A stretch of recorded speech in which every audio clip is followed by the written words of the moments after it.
senior linebacker, number 8, Tyler Olson.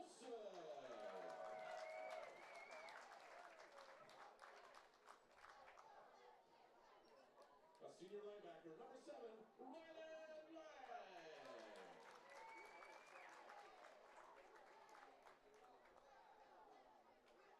Sophomore linebacker, number 6, Dre Quiglio.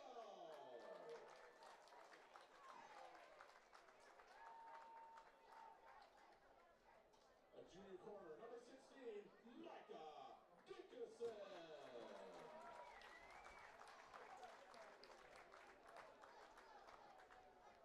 A senior corner, number 4, Riley Waldemar.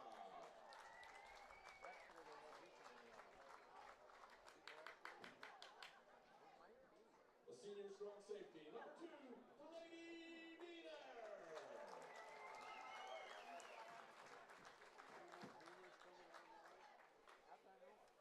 And the junior free safety, number 1, Luca Moore.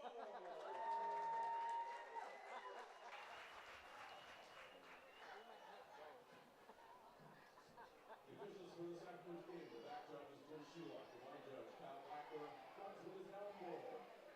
Our partners, Ron Clark, the referee, Brian Slay, and the alternate is Tyler Nybarker.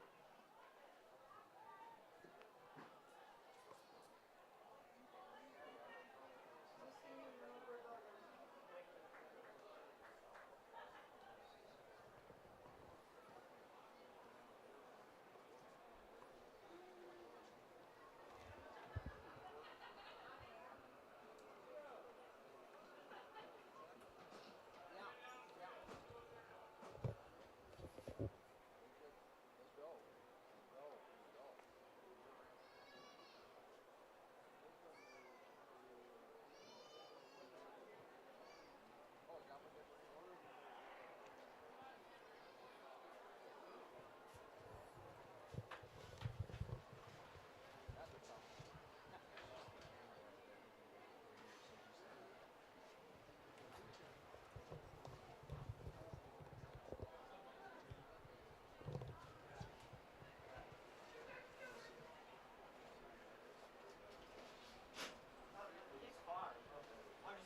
Anacortes has won the toss and just deferred to the second half.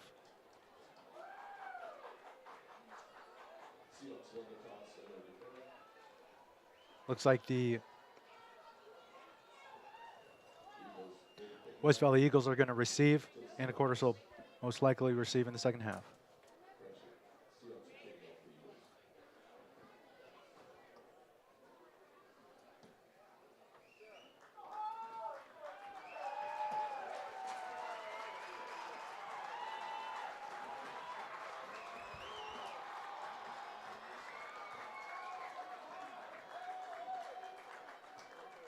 And now, ladies and gentlemen, would you please rise and remove your hats for the singing of our national anthem. This afternoon's anthem is being performed by Anacortes High School, Sam Feller, Christina Markovich, Kaylee Lust, Toby Frazier, Will Price, Cole Forts, and Ezekiel Fernandez.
Welcome back to AHS Live, Anacortes. We're here at Rice Field again for our state quarterfinal football game. I'm Zephaniah Hutt, and this is Mr. Corrales. Mr. Corrales, do you want to tell us a little bit about your thoughts about this game? I'm really excited to this game, this quarterfinal game, something that Anacortes is pretty comfortable with. West Valley, Spokane has made a long drive as we hear for the opening kickoff from Logan Baumgartner. It's caught and muffed at about the 3-yard line. It's a live ball, and he steps in the end zone, so it'll be called a touchback.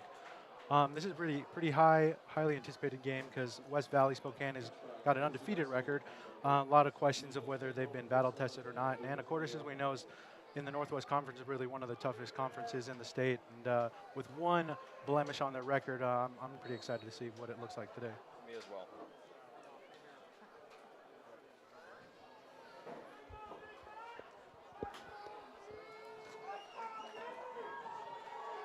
So here we start off, 1st and 10 from the 20, West Valley's ball.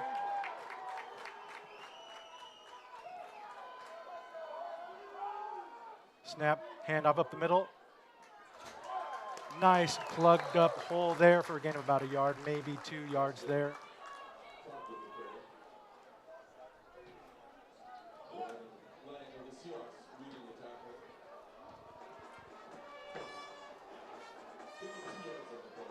Number 5, Austin Clark for West Valley, their kind of go-to guy with the carry of about 2 yards there. Stopped by a lot of the big interior guys. Logan Baumgartner down there in the middle. Toby Escada in the middle. Our linebackers, Dre Quintino, Tyler Olson, kind of holding down the middle. Another handoff, a little bit more outside off tackle. A little bit of space, bounces off the tackle. Run for about just shy of a first down for about 6 more yards. Looks like it's going to be spotted really close to the first down marker. And he's calling it first down, so it will be 1st and 10 for West Valley.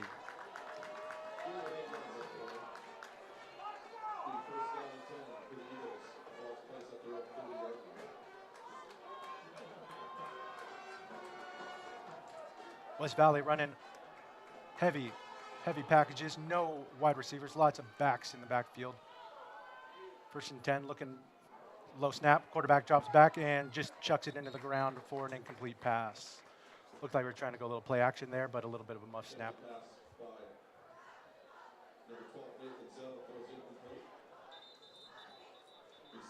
Injured West Valley Eagle on the field.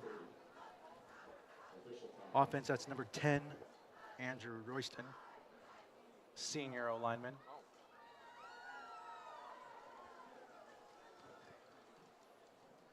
This early in the game, I'm not thinking that it's going to be cramps. It might be something rolled up on an ankle, something like that. Zephyrin, what are your thoughts about this game that we've been starting off with? I don't know. I'm seeing a lot of plays from West Valley that I wasn't expecting. Like, I didn't expect them to get the ball and then immediately throw it into the ground. I don't think I've seen that before, but I'm not that big of a massive football fan. I just like to watch my home team play. And it looks like number 10 is going back. Yeah, anytime they got to stop play, they're going to have to send him off the field, at least for one play. Get us up in.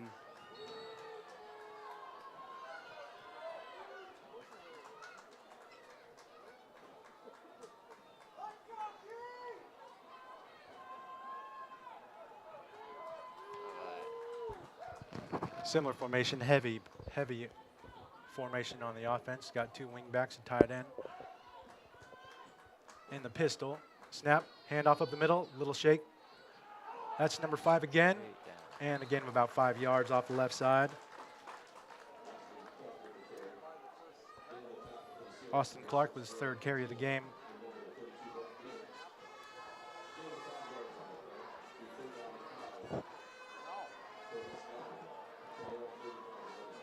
Kind of interesting going into this game too, Zephyrin.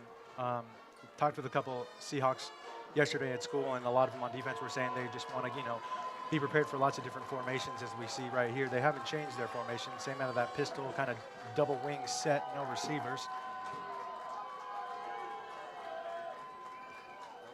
Good sound defense, 5 handoff off the right side. Tackle made for about a loss of 3, 2 or 3 flag on the play. Officials mark him with about a loss of 1 yard. So, Mr. Corrales, earlier you mentioned that there was some speculation as to whether West Valley had been battle tested or not. What exactly do you mean by that, battle tested? Yeah, so 15-yard face mask penalty, 1st and 10 for West Valley Eagles. So, I mean, teams that compete in the Northwest Conference here around here, we know that a lot of the teams, Linden, Burlington, Anacortes, Seahome, have tough teams, so they know that they can do well in the playoffs. Whereas West Valley, it's kind of like the unknown. We don't know, is their conference as tough as ours? Are they going to be able to? Right. Got a guy in motion, set, split out wide. Pistol set, fake handoff, play action. Pressure by Toby Escada, wide up and open from the outfield is number 5, and he fumbles on the play, and he's marked Wow, they're going to mark him down.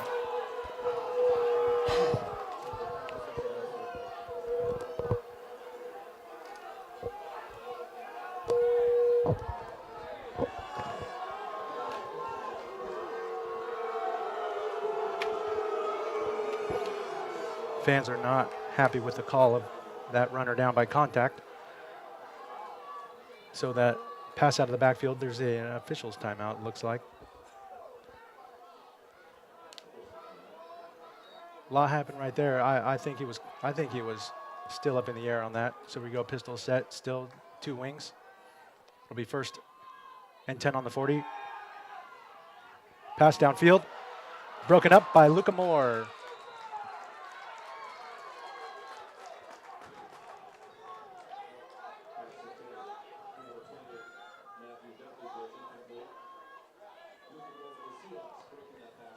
It'll be 2nd and 10 for the Eagles on the Anacortes 39-yard line.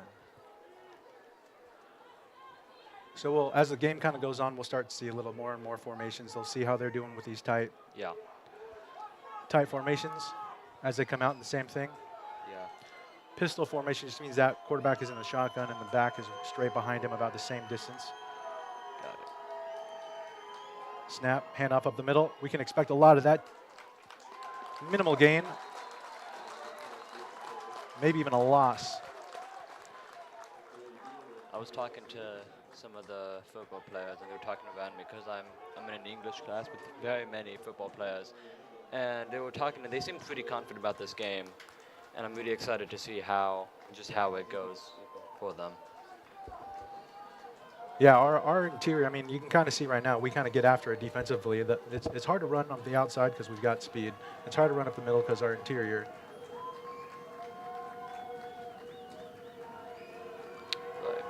So we got 3rd and about 11. Same pistol set. I'm going to guess they're going to go play action right here. Look to pass downfield, not run it. Low snap. Quarterback to his left. Micah Dickinson on the pressure. Tackle, loose ball. Looks like it's recovered by Anacortes. It is 1st and 10. Micah Dickinson with the tackle fumble. Did you see? I did not see who had that recovery. I did not either, but the Hawks Nest is going absolutely crazy right now. Everyone's standing up and clapping. Great pursuit. Maybe if we can catch a replay, we can see that who made that recover, who recovered the fumble, I should say. So we got 1st and 10 from our own 48-yard line. Brady Beaner in the backfield with brother Brock. Off to his left. Rylan Lang motion left set, trip set left. Look to the sideline for a play. Snap, hand off to Brock. Up the right side, cut back, about a gain of 4. Now, one of the big differences is how much push we're getting from our line. I talked with Eric Pedrisco yesterday after school, and he said that kind of one of the things they've been talking about with their coaching staff was just making sure that they got to their assignments. They were picking up blitzes. And I mean, one run, there was no huge gaping hole, but the whole line's moving forward. Yes. Trip set left. Sorry, folks, for the feedback if you're hearing that. Speed option left. Pitch to Brock Beaner. Nice and wide open hole. Up the left side. Flag on the play, but Brock is in the end zone. Flag on the play. Got a replay here.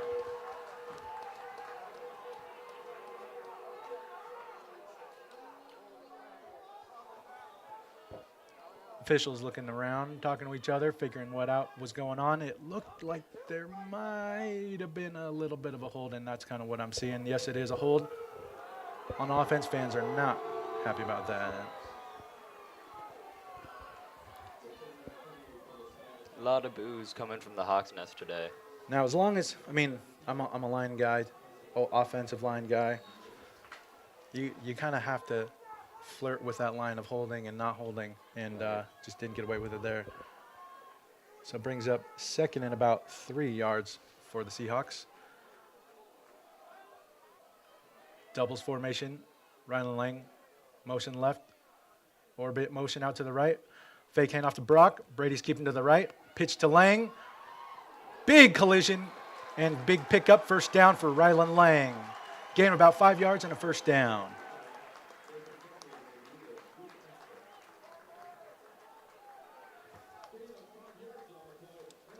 Shout out to the O-line we got out here right now. We've got Dylan Piacentino at left tackle, Eric Pedrisco at left guard, Makai Oakley at center, Gavin Garcia at right guard, and big Toby Esqueda at right tackle. Trips left formation. Brady in the gun with brother Brock to the right. Fake handoff, quick pass to Rylan Lang. Bubble screen off to the right, breaks a tackle, fumble on the play. Scramble, and it looks like we got it back. Who's down there on the pile? 63. Gavin Garcia. Gavin can do it all. He can block. He can scoop the fumbles. I like it. Here we go. Quick formation. Out of the pistol. Doubles formation.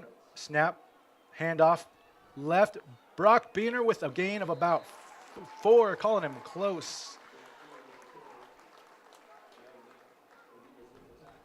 Officials call it good for about 5 yards. First down. We got 1st and 10 from the Seahawk 29-yard line. Luca Moore in motion. Handoff, sweep to the right, cuts back, upfield, nice holes, nice blocking downfield. He finds some opening, and he's in for a touchdown. The first score of the game, Luca Moore.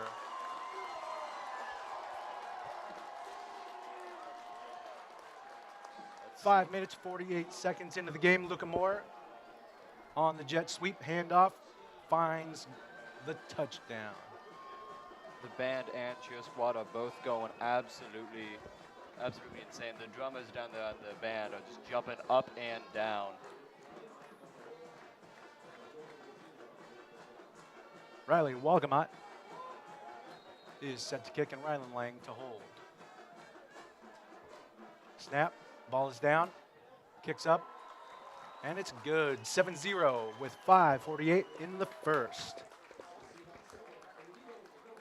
Yeah, I was kind of stalking the Anacortes High School football Instagram a while ago, and I saw that they were talking about how they're just recently, now that they're in the state tournament, they're really trying to focus on making sure they have all those fundamentals of the game down. And it seems like they are doing a really, really good job so far this game. Yeah, I was talking with Coach Ports yesterday at lunch. I don't normally do all of the broadcasting, but I was kind of excited to do this one, playoff game, atmosphere. Yes. And Coach Ports was kind of saying the same thing. They wanted to make sure that, if they were going to win today, they wanted to play clean.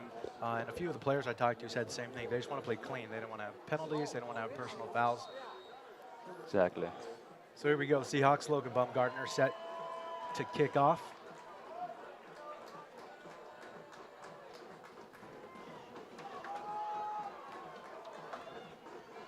There's a kick, and it is into the end zone for a touchback. I mean, that's a huge advantage as a team with playoffs. If West Valley's got a good return game, kicking into the end zone, they don't even have a chance to return it is great, because they're automatically going to start on the 20 every time. Same defense out here right now that we've seen from the beginning. On the D-line from left to right, from the far side to the near side, I should say.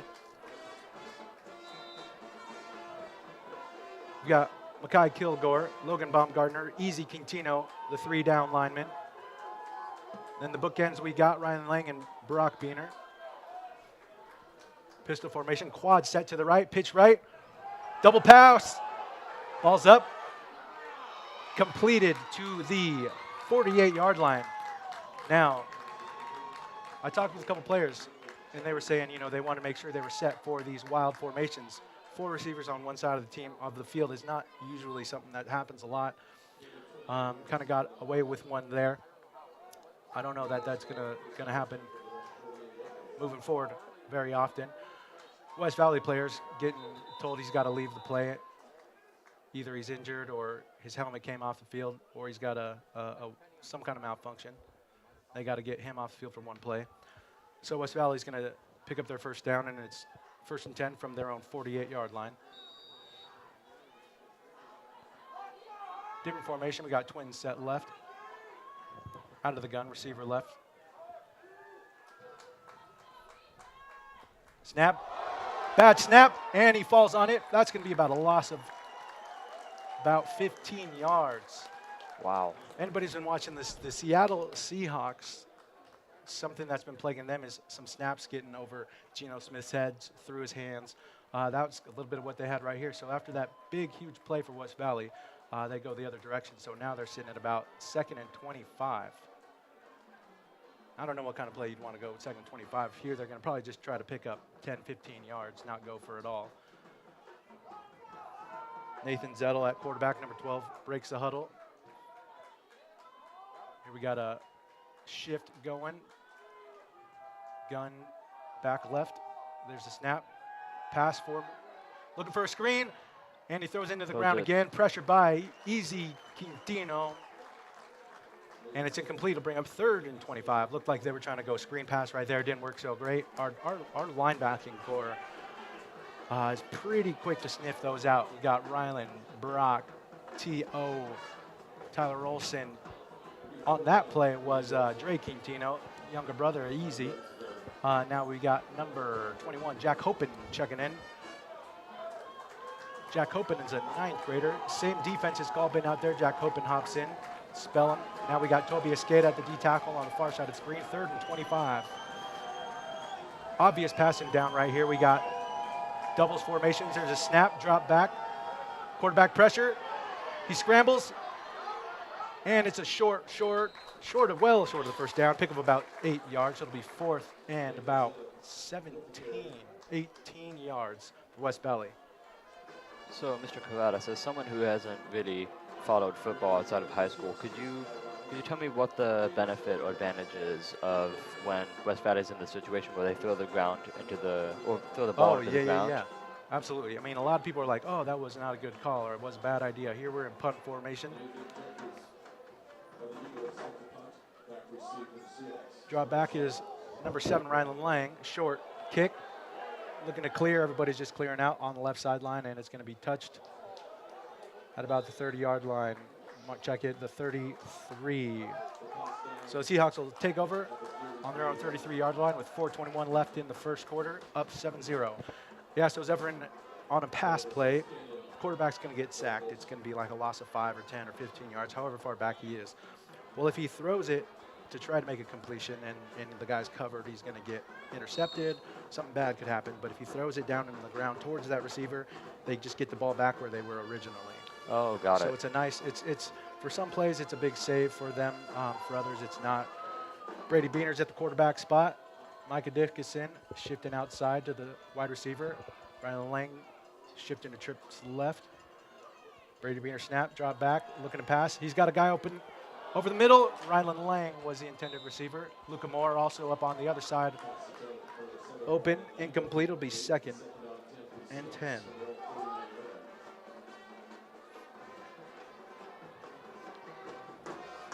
So situationally, Zephyrin, it depends on, quarterback's got to make a really quick decision. Does he try to not get sacked and then eventually could potentially get sacked? Does he try to throw it and then it could get intercepted? Got it. This was like a nice little reset. Yeah. Brady Beaner, back of the quarterback, trips left. Speed option left, he keeps it to the right, cuts back and is tackled by the laces. Mine it for drop of 2. That's number 4, Titus Brown. Looked like number 4, Titus Brown for West Valley.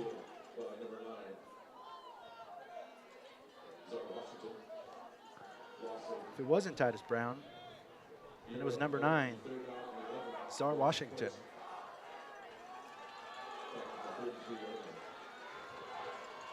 Third and about 11. Brady Beaner in the gun. Brock set left. Ryan Lang in motion left. Drop back pass. Over the middle. Cop Brock Beaner! First down and way more. Making the dancing around. And he's finally tackled down at about the 25-yard line. Huge play over the middle.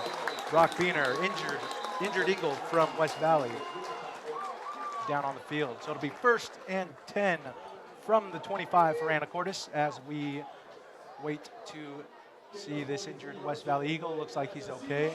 Just kind of talking with the officials, or with his coaches, I should say, their training staff.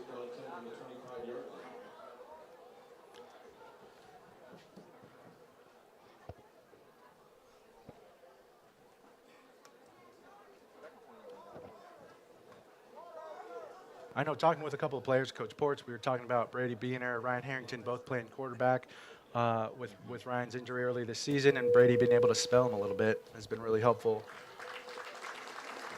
Yeah. And Brady can do anything you want him to do on the field. Seems we got a As we see replay. as we see this replay over the middle. And Brock's not going to be afraid to take some contact over the middle, split some defenders, and then as you can see, there's 4 or 5 guys around him trying to make the tackle, and goes down as we bring up 1st and 10 from the 25, 3:27 to go in the first quarter. Seahawks up 7-0. Brady in the gun with Brock, set left, Rylan Lang in motion to the left, handoff, sweep left outside, Rylan Lang looks like he's got some room. The 20, the 15, 10, he makes contact and pushed out at about the 7-yard line, but there's a flag on the play. And yeah, you mentioned Ryan earlier in his injury. I wasn't entirely aware of what the injury was, and I'm not sure if I still am, but it was excellent to see him back on the field last game. He was doing exceptional this last game. Oh, yeah. I talked with him at school, too. It's a nice thing about being there a lot is didn't ask him about his shoulder, but I know I talked with him and missed a few games, but he was in last week, and he said he's ready to roll this week, too. So I'm glad to see that he's back out, able to lead. I mean, with him at QB and Brady in a receiver, running back position, it's even more devastating off our offense. It's unstoppable. So officials call a personal foul face mask on the Seahawks. So that brings us back to first and looks like first and 13 from the 28-yard line. First and 13. Brady and Brock in the backfield. Luca Moore, Riley Walgamot split left. There's a fake handoff. Brady Beener's keeping it to the right. 2 defenders to beat. And he rolls it out of bounds. There's another flag on the play. Down to about the 8-yard line. We'll see where this flag is going.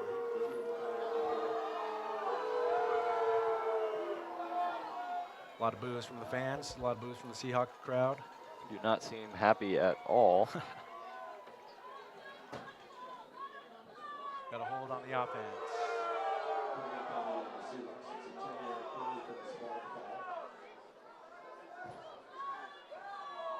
I mean, just looking down on the field,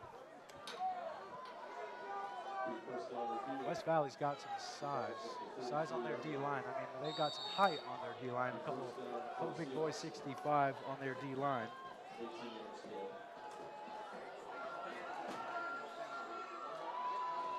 Brady Beener alone in the backfield. Empty backfield. We got Riley Walgamot, Luca Moore split left. Brock, Rylan, and Micah on the right. Snap. Quarterback drop back. Looking for a deep ball. He's got a guy laying open in the end zone. And he's splits the 2 defenders. Can't come down with it. Rylan's been making a lot of those plays this year. I would not hesitate to go to Rylan Lang 2-on-1 coverage there. And that was a pretty great ball. That was. He was also, Ryan was doing a lot of those really big plays last season as well, too. It's good to see that he's continuing that trend this year. Yeah. That brings up 2nd and 18. 2nd and 18 for the Seahawks.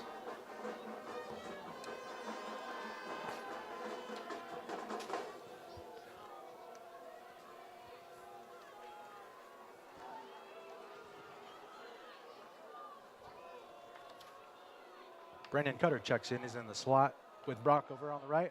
Empty pass out to Brock.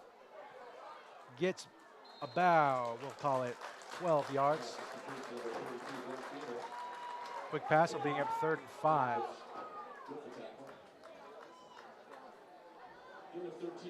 Brendan Cutter checks out. Ryan Harrington is checking into the game. We'll be interested to see if he's going to the quarterback spot or if he's going to slot or receiver.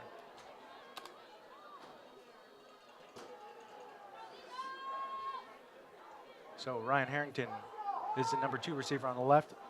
Inside Riley Walgamot with Rylan Lang on the outside and Micah Dickinson split right. There's a fake pass. And the ball's tipped at the line. 33, Riley Gilbreth. Riley Gilbreth gets the tipped ball. Looked like there was a lot of daylight coming there. So it was a fake pass to Harrington out in the slot. Slip screen to the right, but just gets tipped by the last D-line defense there. So Harrington checks out. Luca Moore back in. Micah Dixon. Rylan Lang split right. Luca Moore.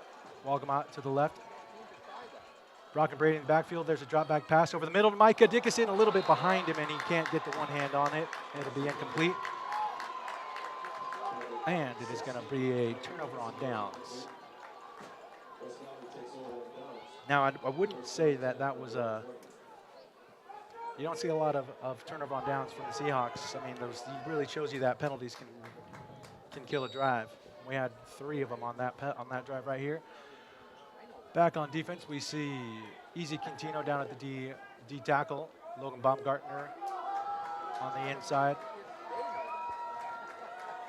There's that big formation there with the pistol set. Imagine they're going to hand off up the middle. There it is. Hand off up the middle, and a gain of about 2 yards. So West Valley's looking to just ground and pound right here. I mean, they know they're going to run it. We know they're going to run it. Gain is about 2 yards for Austin Clark. I mean, he is a pretty big back, and it's kind of going to be his strength against a lot of teams. It's just how big he is, being able to run over a lot of guys. But we've been doing all right so far. Same formation, pistol set with the double wings. You can call him wings, you can call him a sniffer, you can call him nutback. Handoff off the right side. A lot of piles, Another gain of about 1 yard. Yeah, once it gets to the players and they all get into that like little mosh pit, it gets exceptionally hard for me to see through that. So I'm very impressed by your ability, Mr. Kraft, to see what's going on in there. I mean, on any given play, we got Jack Hopen, we got T.O. Tyler Olson at the middle linebackers, 8 and 21. Then we got Tobias Skeda, Logan Baumgartner, and I'm guessing that's Easy Quintino down there on the D-line. We got Rylan Brock on the outsides, so it can be any one of them. Luca Moore, Brady Beaner are the safeties looking to fly up high. We're only about 7 yards off the ball. West Valley gets a an offsides penalty from us. Looked like that was on the inside. I'll just say potentially a LB with the offsides penalty there. It's tough in these big games. Holding your water. We did a good job earlier in the game of not jumping offsides, and here they give them 5 yards, so it'll be 3rd and about 2 for West Valley. 3rd and 2, and that's going to end the first quarter.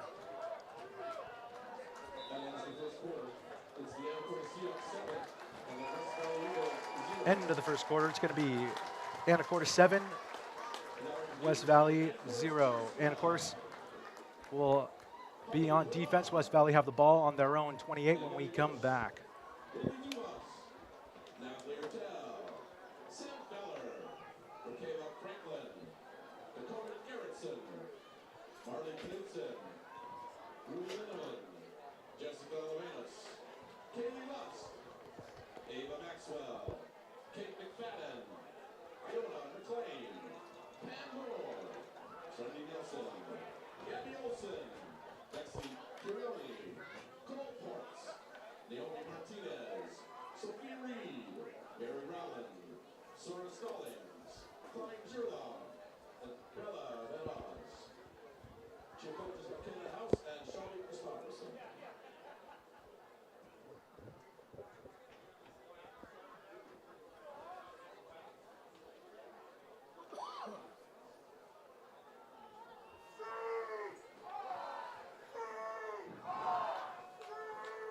It looks like the teams are lining up for the start of the second quarter here.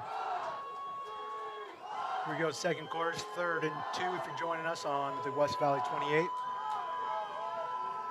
7-0 score for Anacortes. A lot more of the same formation for West Valley. Handoff up the middle. Breaks through the first line of defense. That's going to be enough for a first down. Gain of about 5 yards for Austin Clark. And it'll be 1st and 10 at the 32-yard line.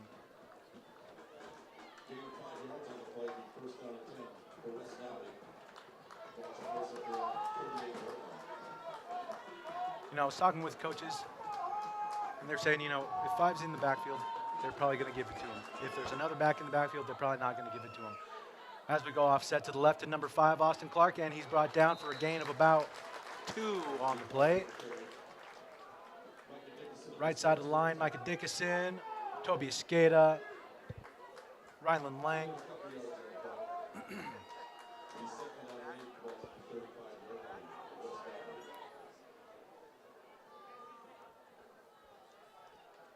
Nathan Zettel breaking the huddle. Austin Clark in the pistol, in the backfield. 2nd and 8. Snap, play action.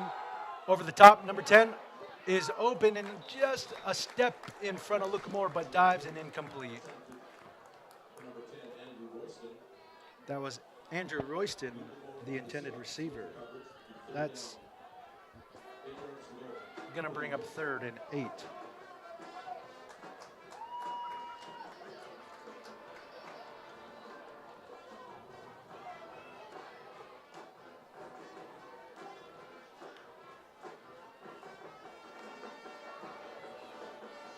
Different package of players in. Here we're going to that quads formation here. Obvious passing down, 3rd and 8. Oh, excuse me, we got trips right, sorry. We got trips right, gun back to the right. There's a snap. Quarterback sprint right. Pressure, pass, and incomplete, just thrown out of bounds.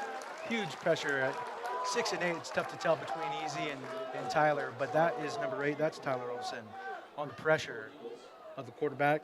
Nathan Zettel just rolls and throws it out of bounds. That'll bring up 4th down and 8 yards. 10:46 to go in the 2nd quarter.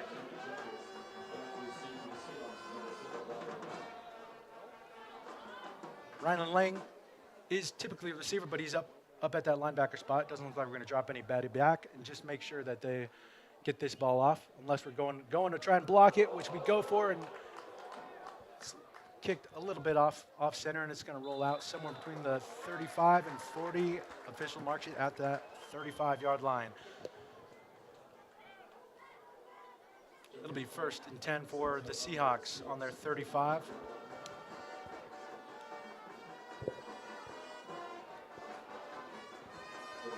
Zeke Hawkins, number 10, checking in for the Seahawks on offense. Looking to get the speedster going as he splits wide left. Luca Moore to his inside. Rylan Lang off to the right by himself. Pistol formation with Brady and Brock in the backfield. Luca Moore in motion. Hand off to Brock. Counter left. Open to the left side. A couple big defenders. And he tiptoes on the sideline and is called out of bounds. That's going to be at the 47-yard line. Gain of about 20 yards. That's just my quick brain math. Seahawks looking to get going really quick on the ball.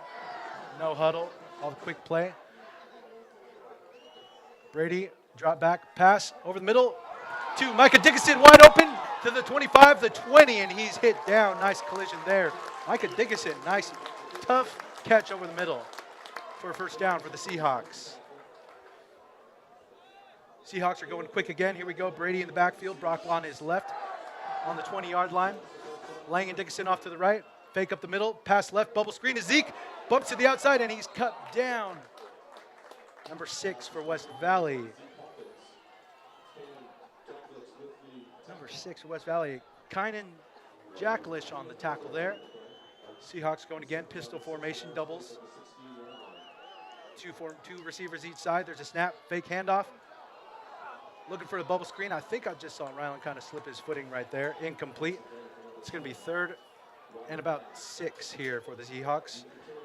Getting a new ball out here. Now they huddle up, slow down. Let's get a new play in there.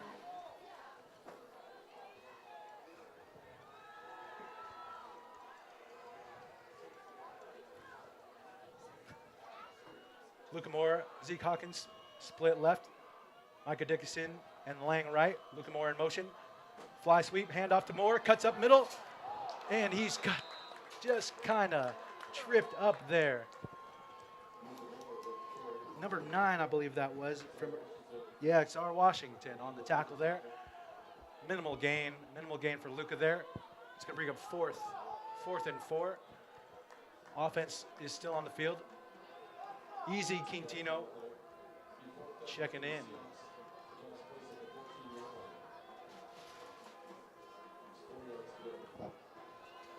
We are in course, West Valley of Spokane.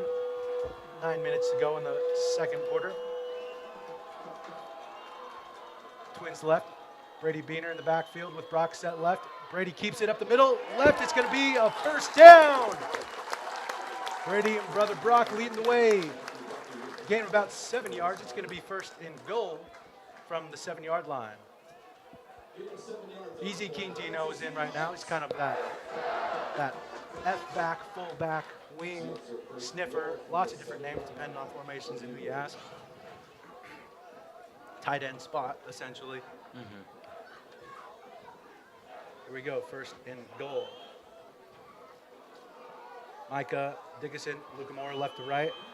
Brady in the snap, handoff left to Brock. Up the middle, hit a couple times, and he's close. And the ref marks him just short at about the half-yard line. We'll call it 1-yard line. It'll be second and goal.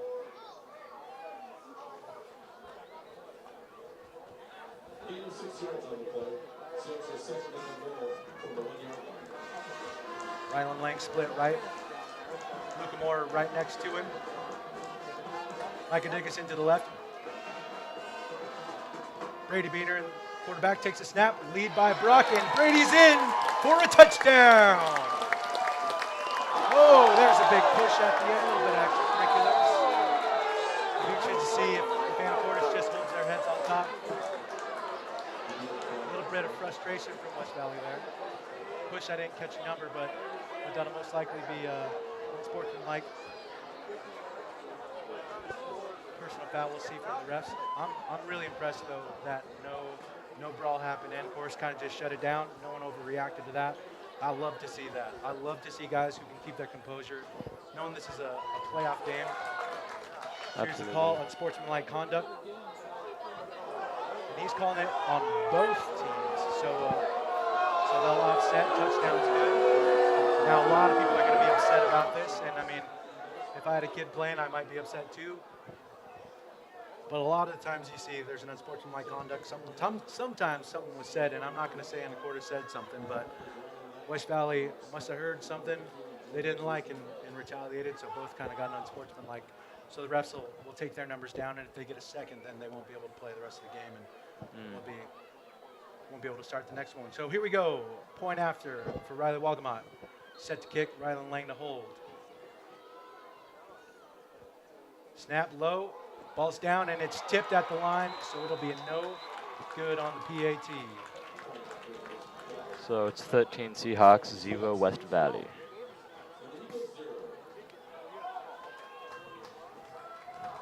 With 7 minutes and 59 seconds left in the second quarter and in the half.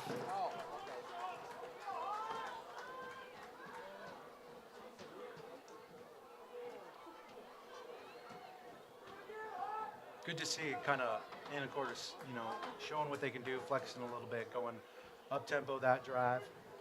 Absolutely. Different formations, getting the ball out, bubble screens, passes over the middle, kind of a little bit of everything. Brock and Brady Beaner in the backfield, kind of doing what they do, lead blocking, countering for each other. O-line getting it done right there too. Be interested to hear what might have happened on that touchdown play. But I did talk with a lot of the guys, and they were saying their goal was to not get any flack, so I'll have to give one of them a hard time this week. Yeah. I imagine I'll hear a lot of that in the school. Logan Baumgartner set to kick with the win, so he pooches it to about the 30-yard line. It's caught at the 30th. Number 11 brought down immediately at the 33-yard line. That's Nathan Jeffries, the wide receiver, defensive back, and kicker for West Valley. Nathan Jeffries on that short return.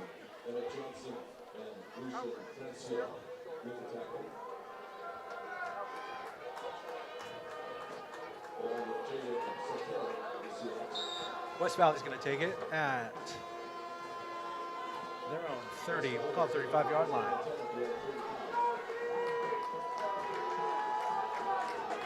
Looks like we got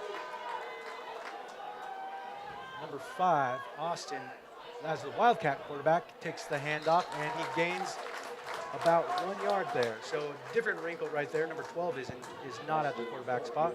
That's 5, Austin Clark in the Wildcats. So Wildcats, when you got the running back receiving the snap instead of the quarterback, a little bit different of a formation.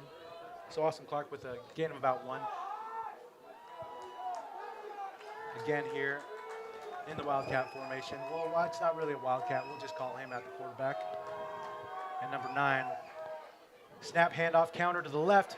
Number 10 brought down at or behind the line of scrimmage. That was definitely Tyler Olson and Easy Quintino right at the point of attack. That's going to be about a loss of a yard. So 1 play forward, 1 play back, 1 yard. Andrew Royston was that on the counter to the left, brought down. 3rd and 10 yards for East Valley. East Valley's trailing 13-0 right now with 6:49 and a half. Makai Kilgore in at the nose. Toby Escada right there next to him, plugging up those insides. Here we go, quarterback, full house right. Looking to pass downfield. It looks like it's caught right at the 15. We'll see if he called it in, and the officials call it a catch. That's going to be a first down. It's a gain of about 15 yards.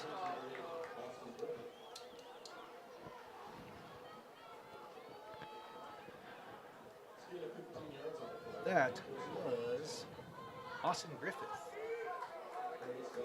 Austin Griffith with the catch.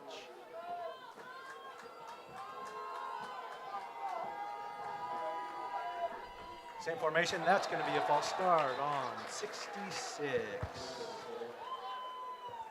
I won't do him the dishonor of calling him out for it, but that is what I'm talking about, holding your water for the D-line for Anacortes, holding their water, not going on the snap counts, the cadence of the quarterback, trying to get him jumps off sides. Just a little lapse in focus of the lineman. False starts. This will be a 5-yard penalty. It'll be 1st and 15.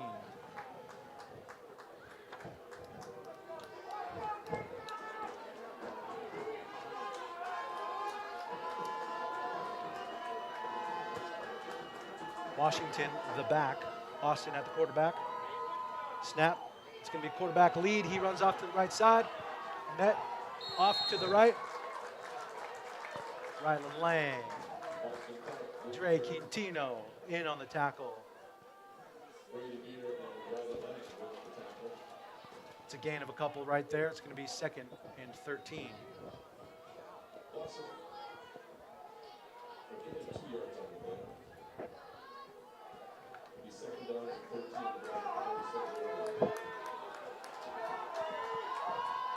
Staying in the heavy formations, West Valley. Austin at the quarterback. Scar to the left. It's going to be quarterback lead to the left this time to the field. You got Riley Walgamont doing a great job holding the edge right there. Brock Beener bringing him down for a loss of 3.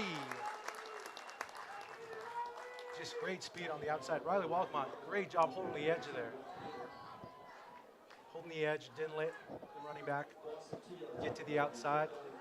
So we're back to needing 15 yards for West Valley.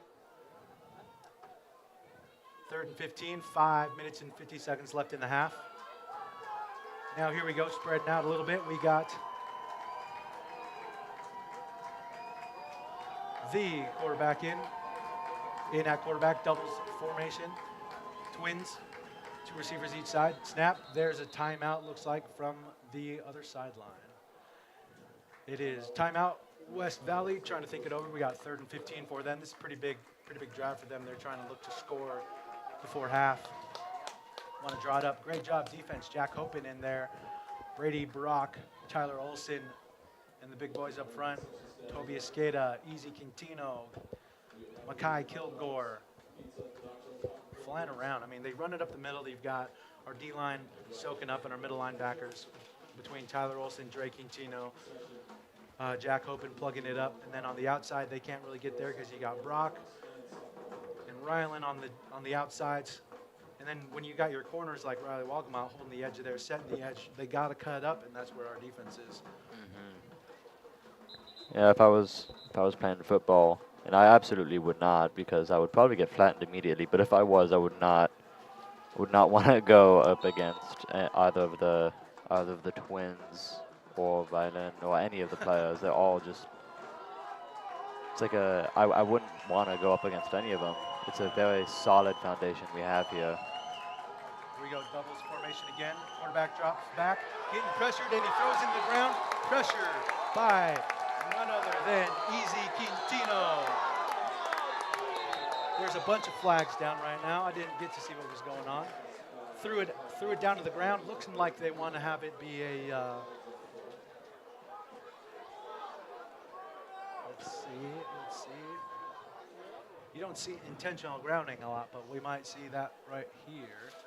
Didn't see if there was a collision or anything like that. If it is, that would be, I think, the third time that's happened this game. And now if there's a receiver there, it works. It's fine. You start over there. But if there's nobody else, an eligible receiver over there, it's called intentional grounding, and it's a loss of a down. So we'll see what the white hat. So we'll know what the penalty is when the white hat looks over at signals, which is what it is. Intentional grounding. He'll show it up here. It's a dead ball. Personal foul on the offense. Okay, not intentional grounding, but a personal foul, 15-yard penalty. It's a dead ball personal foul, so it was after the play, it must have been. So it's 4th down and forever for West Valley, and Rylan Lang is deep to catch this, to return this, standing on his own 40-yard line. There's a snap, good snap. Kick is up. Rylan's off to his right, looking to let it bounce and hit. He receives it, cuts back, and minimal gain there. Flag down. Rylan looks like he was down on the ground. Looks like it's going to be another late hit for West Valley. It's going to be Anacortes ball on the 29. With just over 5 minutes left in the half, not just the quarter. It's either going to be on the 29 or the 44-yard line. We'll see what they call right here. Looks like it's going to be on the 29. Okay, it's going to be a head-to-head.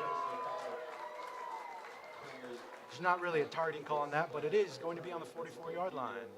15-yard penalty. 1st and 10 for the Seahawks. Zeke Hawkins in at receiver. Luca Moore in the slot. Those are the two on the left. Micah Dickinson in that tight end slot spot up top. And Ryan Lang off the right. Snap back, Ryan Harrington. Time, throws. Micah Dickinson open over the middle. Good blocks from the receivers, and he steps out about the 38-yard line. Gained about 17 yards. There's a flag there. Flag down. Good to see Ryan Harrington with the presence in the middle. Not needing to scramble, but there's a flag over the middle. It was a replay of that play. Micah Dickinson just going straight down. My guess it's going to be a block in the back or a clipping. So I did see it was an offensive penalty. I didn't see what the motion was. I don't know if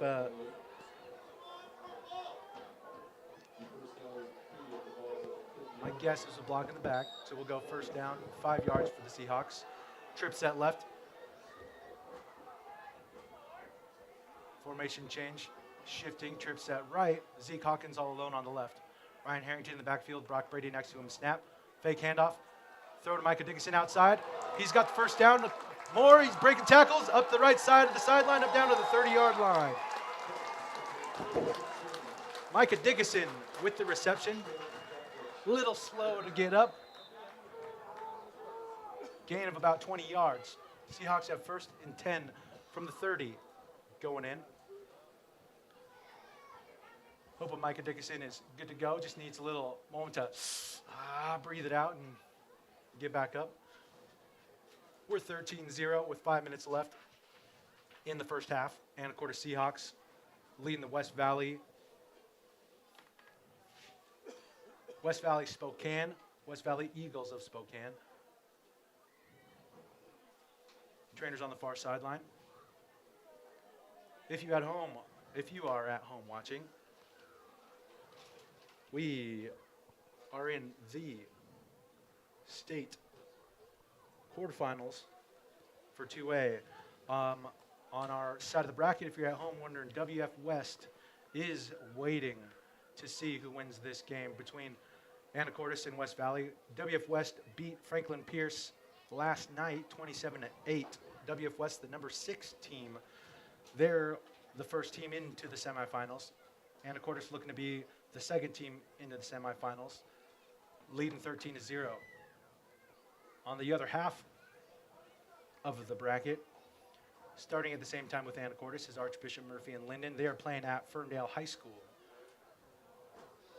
And the other two teams, Seaholm and Tumwater. Seaholm having to travel down to Tumwater District Stadium. They start at 3 o'clock. We'll hope to get some score updates after the half between those teams. I remember last year during our two-way finals game, Tumwater is the team that we played and beat 60-30, I believe was the score. So that'll be really interesting to see if they progress the bracket, same with us, and we end up playing them again for the state final game. That'll be an interesting game to watch to see if we pull off the win 2 times in a row against the same team. Oh, yeah. I got a thumbs up from a coach on the far sideline, but I do see the coaches. Micah Dickinson just sat up. Positive. Don't know. I'm guessing it's a lower body. He's walking okay. Just want to be thorough, making sure he's good, and he's walking under his own power. Coach, of course, telling him a joke, trying to keep his composure, trying to keep him positive. He probably told him a joke about the bed. Have you heard that joke? About the what? About the bed. The bed. It was made up. That's not funny. Okay, here we go. First and 10 for the Seahawks. Ryan Harrington at the quarterback.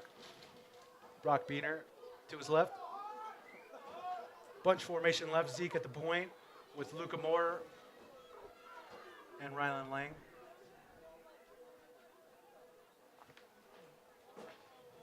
And split wide at the top of the screen. Looks like it is. Looks like Brendan Cutter, number 3. It might be Miggs Maldonado, number 5. That would be a name I have not. It is Miggs Maldonado at the receiver. Quarterback left, speed option, pitch, Brady Beener. Off to the left side, good blocking. There's a stable in front of him. He's blocked, he's open, and he scores! Brock Beener! 3rd touchdown of the day for the Seahawks. That's Seahawks 19, West Valley 0 with 4 minutes and 50 seconds left in the half. Huge play. Huge play. Great to see linemen downfield blocking, receivers downfield blocking. Great play call. Good execution from the Anacortes. Did you catch how long that run was, Mr. Corrales? I believe it was a 30-something, 30-ish yards. I Wow. thought it was on the 30-yard line. So Anacortes going for 2 after missing the first extra point. Brady Beener in the backfield, Brock to the left. Double tight formation, shifting. We got Easy Quintino off to the right with Dre Quintino behind him. Looking like a student body right. Brady Beener to the pylon.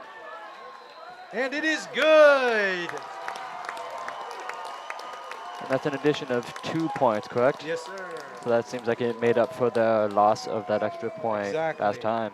Good call, good idea. You don't want to kind of have that looming over you. So here we are, 21-0, 4 minutes, 50 seconds left in the first half. Anacortes up over West Valley of Spokane.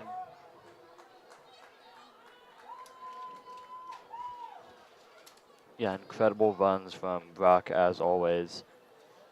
And The good brother connections we got on this team. You got Brock and Brady in the backfield, then you got Easy Quintino at the tight end, Dre right behind him, leading the way, student body, everybody to the right, see if we can outrun West Valley, and it happens. Logan Baumgartner is going to set to kick.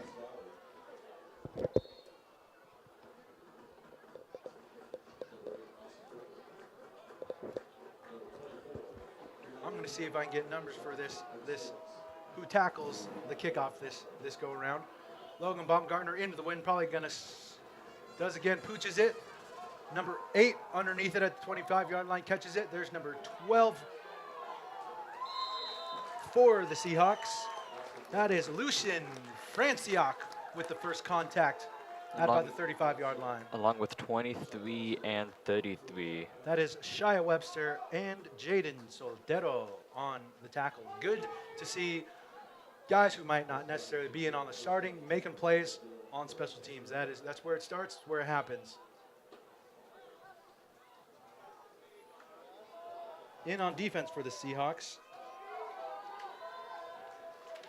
is 30, Wes Green at corner. 1st and 10, West Valley at their own 37. Pitch outside to Austin. Lineman in front, gain minimal for about 1 yard. Rockbeaner,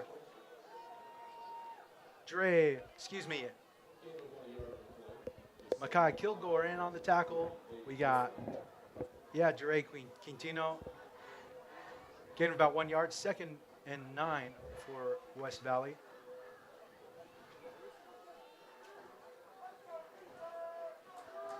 Looking to pass here, most likely. Twin set, out of the gun, motion right. Pitch right, looking double pass, deep over the middle. Intercepted, Brady Beener! Interception made by Brady Beener. Flag on the play. Looks like that ball was intended for, I believe that's number 11 on the... That's Nathan Jeffries. Nathan Jeffries, he's had a couple passes like that over the middle, behind the defense, trying to sneak back behind. Brady said, that's one too many. But there is a flag on the play. It's going to be a hold on the defense.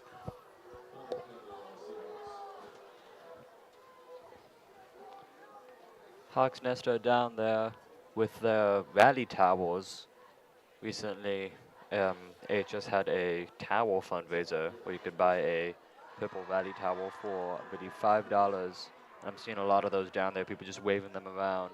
I did see those at lunches, right? Probably all day, too. I believe so. So it's going to be a 10-yard penalty.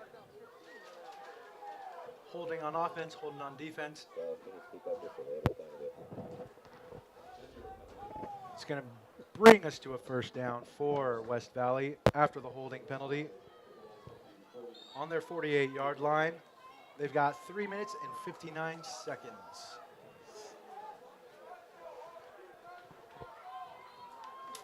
Nathan Zettel, quarterback, has been back in for Austin Clark, taking the snaps, but Clark still in the backfield with him. Receivers each side, tight end set. There's a snap, drop back pass, throw deep for number 8. He catches it, and he's brought down. Luca Moore, huge gain for West Valley. About a 40-yard pass completion. That's Austin Griff for West Valley. Luca Moore with the tackle. Austin Griffith, on the reception.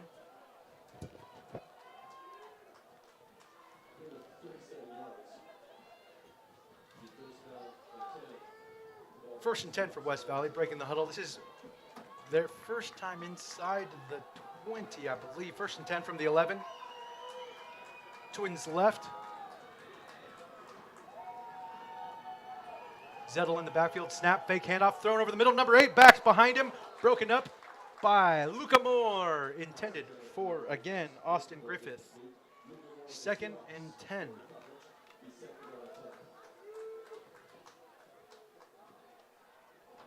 Riley Walgamot back in at the corner position for West Green. Micah Dixon looks to be just fine. He's playing corner, doing what he's got to do, hoping that everything that was over on the sideline is minimal damage. He's ready to go. As Nathan Zettel breaks the huddle. Some confusion on what offense is supposed to be doing, and a timeout from the Eagles of West Valley. That's their second timeout of the half.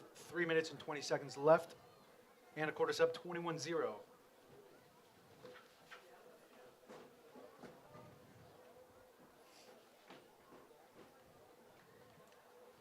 So we were talking earlier about the difference between Ryan, Brady at quarterback.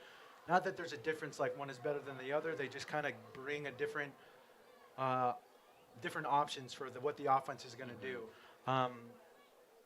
Over the course of the season, over 11 games, we've got some stats that might be interesting for some folks at home. Ryan, in 10 games played, he's got 93 completions, and it's 65% completion for 1,573 yards. Oof. A little bit more of that when we got some time. Trip set left. Nathan Zettel at quarterback. Austin Clark to his right. And that's Nathan Jeffries by himself. On the bottom of the screen, Austin Griffith, the number 3 receiver on the inside. Probably looking to go to him if they are passing. There's a snap, drop back pass. Pressure in the quarterback's face. Short pass, and it's dropped, but he's checked incomplete. Number 8, that was intended for Austin Griffith. Kind of underthrown by the pressure quarterback had in his face. Little underthrown, didn't quite have control of it. Official called it incomplete. So that'll bring up 3rd down and 11, 3rd down and about 10.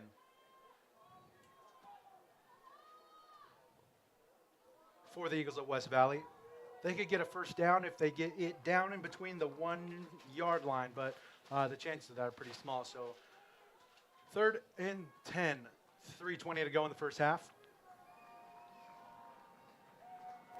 Riley Walgamot, Micah Dickinson still at your corners. Luca Moore, Brady Beener at the safety spot. And we have a 3rd and final timeout for West Valley of Spokane. As I see him coming off the field, we got Makai Kilgore, Easy Quintino. Some of those guys probably getting a little bit of water, getting ready to roll. And Toby Escala, those 3 down D tackles. It's a pretty big turnout, I mean, the stadium bleachers are full up on the hill where I normally sit. Looks like there's people up there again. Way less windy than it was last week here. My dad and I were sitting up on the hill, kind of by ourselves. There's no one really wanting to sit out in the elements. It was pretty windy and rainy. It's a lot nicer right now.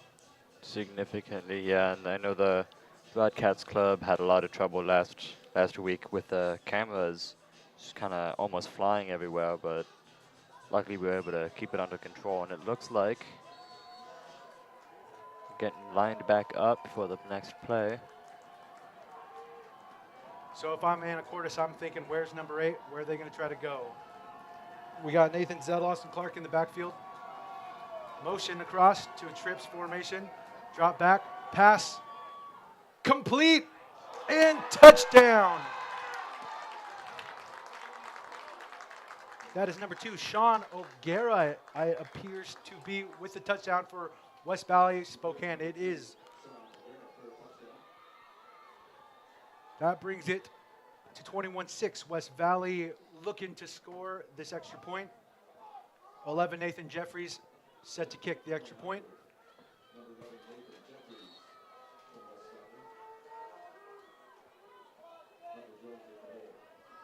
Snaps down, kicks up, and it's good. So that brings the score 21-7.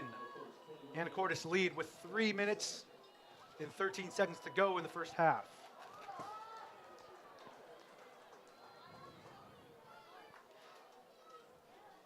Sean O'Gara's first reception of the game, and it proves at least what I believe. And it is his first and the first score for West Valley also.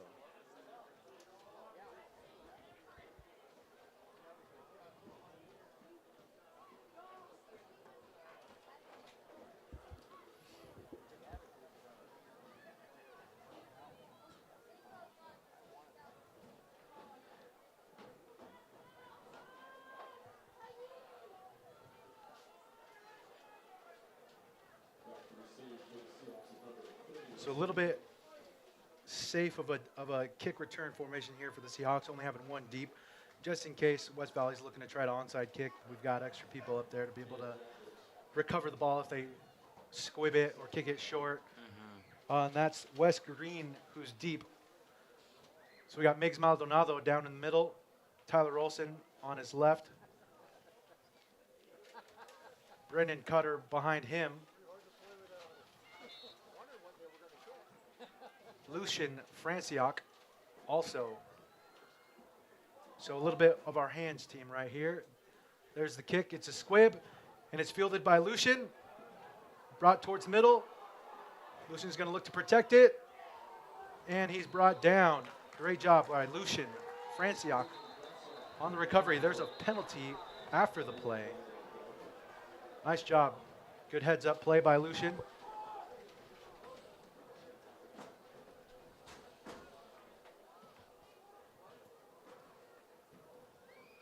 So we'll look for the white hat. The official with the white hat will tell us what the penalty is. And being after the play, I'm guessing it's either an unsportsmanlike, but I couldn't see anything going down. There wasn't a collision or anything like that. So it looks like they're moving the ball in our favor. It's going to be a penalty on West Valley. Personal foul on West Valley. That brings up 1st and 10 for the Seahawks with 3 minutes and 5 seconds left. Penalty brings it into West Valley territory. It's on the 46-yard line. Ryan Harrington still in at quarterback. Brock Beener offset left. Drop back. Pass set.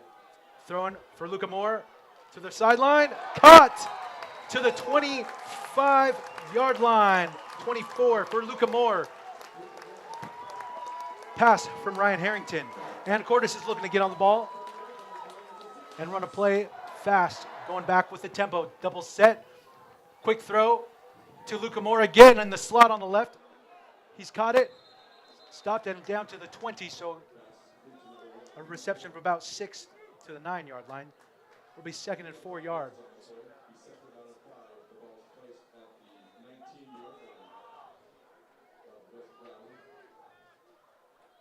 It's a lot of stuff going on. A lot of people flying around. Yeah, absolutely. And we got Rylan Lang off to by himself. Twins formation. Luca and Micah in at that tight end set. Ryan Harrington drops back. Fakes. Throws a fade for Rylan Lang. In the end zone. Touchdown! Seahawks. That'll bring us up to 27-7. With 2 minutes and 25 seconds left in the half. As you can see, having Ryan and Brady at quarterback are both great things. I mean, that ball, it didn't even look like it was spinning. It just looked. Yeah, it's like they call it throwing darts, but it really looked like a dart just flying through the air. To Rylan Lang, that's kind of what we were expecting out of Rylan. Getting to see him as he's here to set the ball kicked by Walgamot. Looks good, is good, and the Seahawks are up 28-7. Back on top as there's a West Valley player. A little shaken up after the play. Being helped by one of his teammates. So just like that, Anacortes being able to score kind of at will in a few plays. Great to see. Good to see them doing that.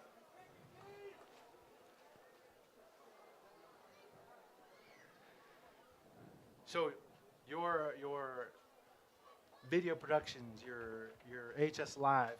Yes. This is a club, yes? It is a club, yeah. The AHS Broadcast Club. Broadcast club. I'm familiar-ish with. There's a class for broadcast, yes?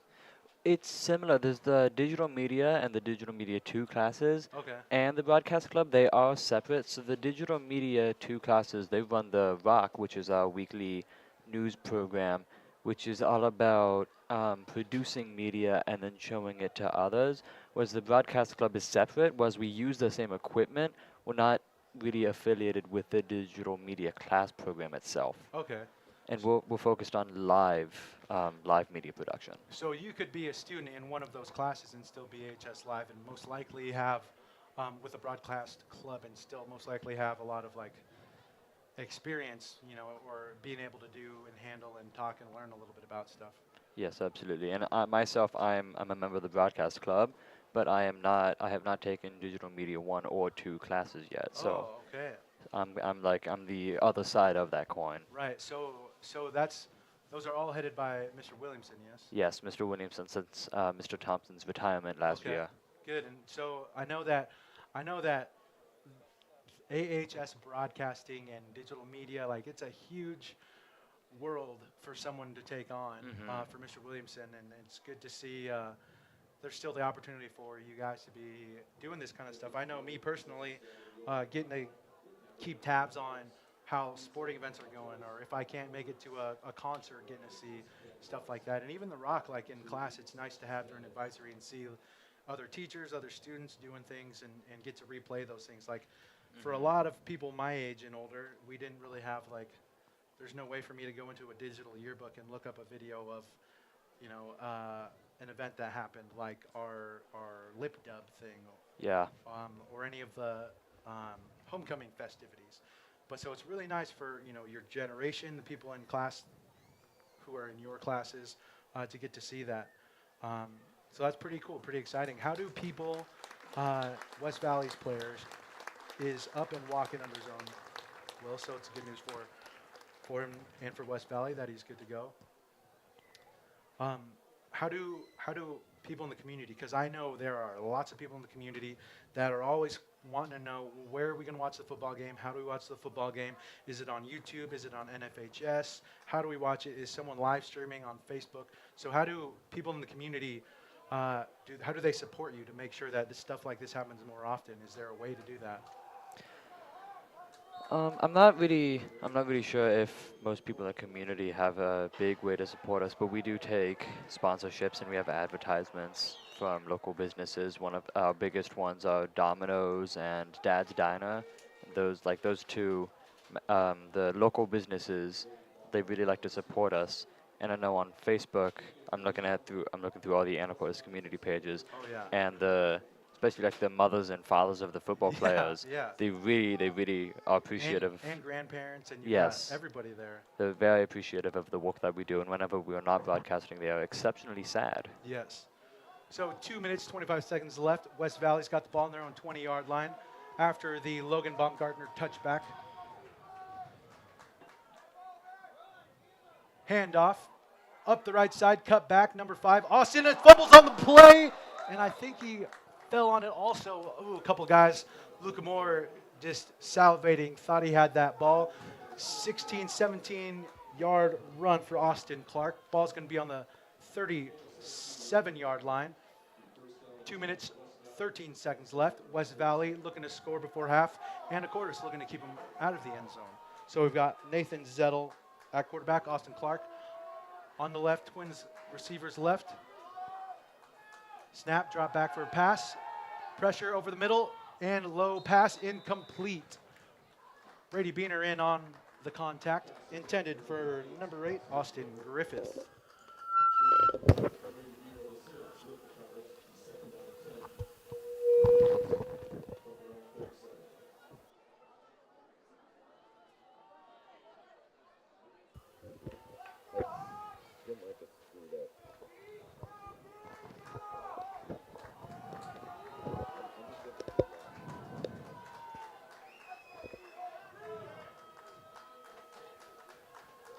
Here's a snap.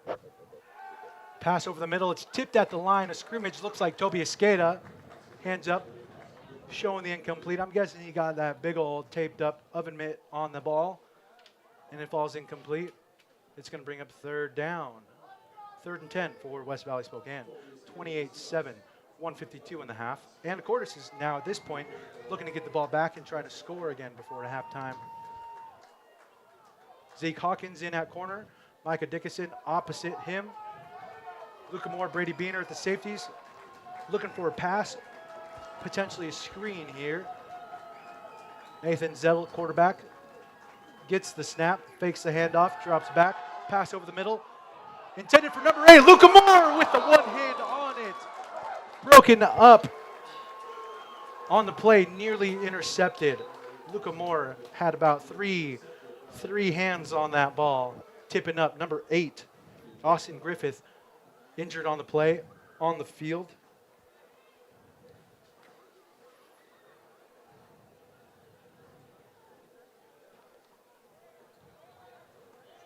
Kind of came down awkward. Brady Beaner with the tackle. Luca Moore with the near interception.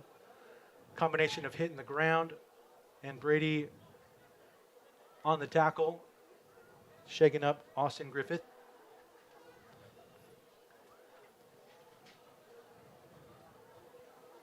Players on the field on their knees. It'll be 4th and 10 for West Valley after this.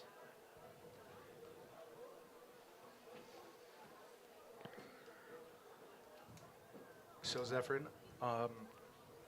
first football, yes, broadcast for you. It's a first time announcing a football broadcast for me, though. What do you think? What are your thoughts? How are you? What are you learning? What are you observing? What do you like?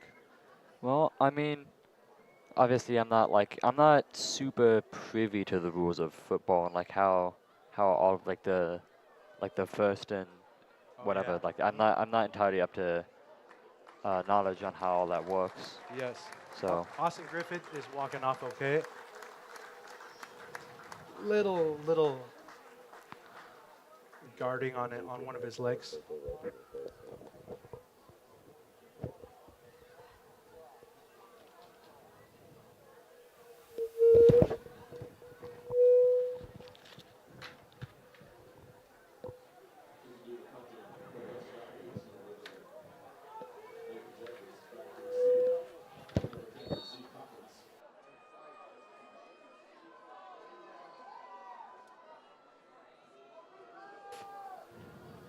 Austin is now off. And Zeke Hawkins is deep for the return. Ball's up and away. It's going to touch before it gets to Zeke.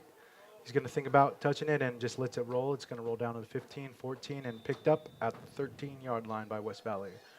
So with about a minute and 37 seconds left in the half, Anacortes is going to take over. And if I'm Anacortes, I'm thinking a minute, 37 seconds. You got 3 timeouts. That's plenty of time to try to get another one on the board and make it a really big separation between them and West Valley. absolutely.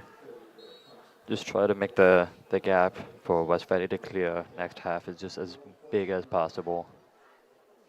So after the huddle, we got Zeke Hawkins and Luca Moore, the two receivers bottom, and we got Micah Dickinson, Rylan Lang. Rylan Lang is in motion.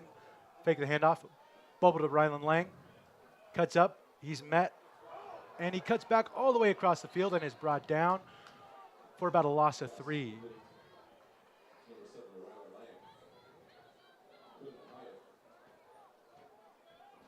And of course, just going no huddle here with the short amount of time. 1:15 on the clock. Double set. Brady at quarterback. Brock to his right. There's a snap. Drop back pass going deep to Rylan Lang. And it is intercepted by number 1. That is Eric Borg from West Valley with the interception at the 47-yard line. So West Valley is going to take over with 1 minute on the clock. Unfortunately, they're out of timeouts, so they're going to have to try and stop the clock, get out of bounds. And Anacortes is just going to work to keep them out of the end zone. So West Valley takes over, 1st and 10 from the Anacortes 47-yard line. That pass was intended for Rylan Lang. Intercepted by Eric Borg, and here's West Valley. And they're going empty set, so they're getting away from that super heavy jumbo offense. Now they're going, okay, we're passing here for sure. So we got Luca Moore, Brady Beaner, the safeties looking to break up. Pressure by Logan Baumgartner. The throw for number 11 brought down by Micah Dickinson. Big play, gain of about 13 yards. And I believe that was Austin Clark with the reception, but I might be mistaken. Tough to read them. I'm getting a little older now, Zephyr, and it's harder to see. So here we go, empty again. 1st and 10 from the 33, drop back. Pressure, pass, caught by number 1. Brought out of bounds by Brady Beaner. down to about the the 7, 8-yard line. That's Eric Borg who had the interception with the reception. And with about 35 seconds left, West Valley has it on the Anacortes 14-yard line. So Zephyrin, if they don't get out of bounds and if they catch the ball inbounds or they run the ball, the clock's going to keep rolling. If they go out of bounds or they drop the ball like they don't catch it, then the clock will stop. So they don't have a way to stop the clock as he drops back. Going with the fade to the pylon, number 2 intended, broken up by Luca Moore. Luca Moore with the pass breakup. Huge play by Luca. So about 6 seconds running off the clock. Great play by Luca. So just Velcro right next to him. So we got about 29 seconds left. It's going to be second down and 13, second down 14 for West Valley. So you can see right there, they're trying to throw out of bounds, or at least towards the sideline, so if they do catch it, they can run out of bounds and the clock will stop. Because if he gets tackled inbounds, the clock will just keep running. So here we go. Double set. Austin Clark to the right of Nathan Zettel. There's a snap, drop back pass, screen over the middle, and he's brought down in bounds. Its clock's going to run. 22 seconds left on the clock. West Valley, see if they can get a play off. Ball is set. Nice hustle by Jack Hopin to get off the field, and it's spiked. So it's going to bring up a 4th down. 11.6 seconds left on the clock. This is getting real down to the wire. Yeah, so those timeouts they took earlier in the game, which they maybe could have or should have kept. Now people at home thinking, oh, dang, they should have not called timeouts. They don't have a timeout here, so now they have to waste it down right there. So did you see he took that ball and just threw it right into the ground? Yeah. It counts as that incompletion now. So in 4th down, if they don't get at least to the 3-yard line, it'll be Anacortes ball. But I think West Valley's going to be going for the end zone right here. Here we go, quad set right. On the bottom of the screen, on the inside, Nathan Jeffries. I'm guessing Austin Griffin is all alone at the top of the screen. He is, and there's the fade. Broken up by Micah Dickinson!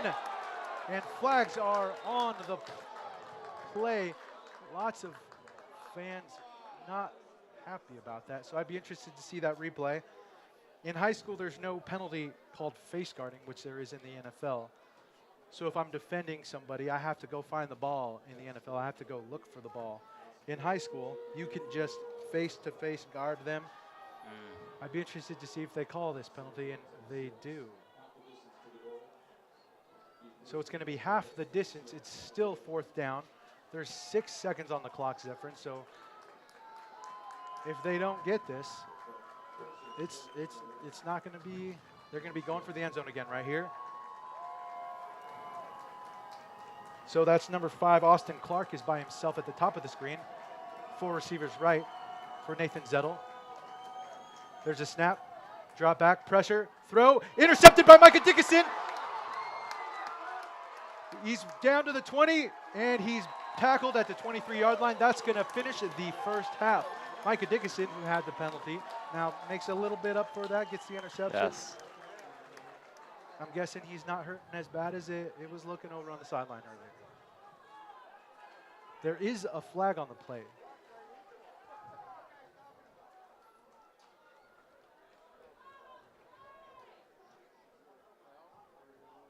A lot of times when there's an interception and a lot of bodies going all over different directions, you get people that block people in the back, or they blindside, or they helmet to helmet, lots of different things.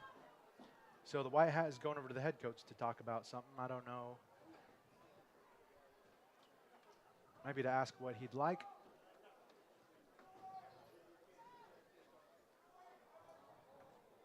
It's going to be a block in the back from Anacortes. They're going to decline it, and we will go into halftime. Anacortes up 28-7 over West Valley Spokane.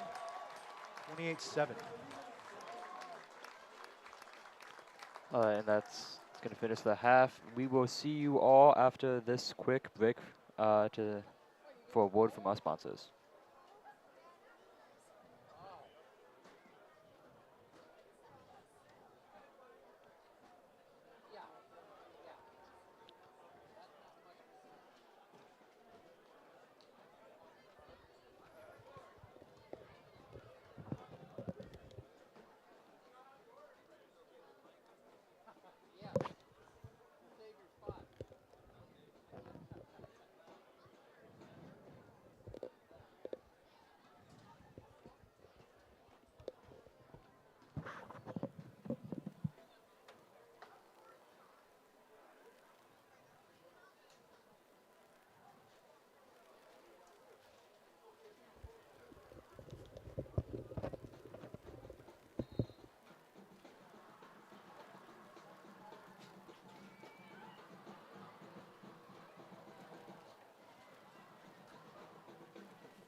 The Rockfish Grill promises tasty, and in their 20 years as a Northwest favorite, they've delivered.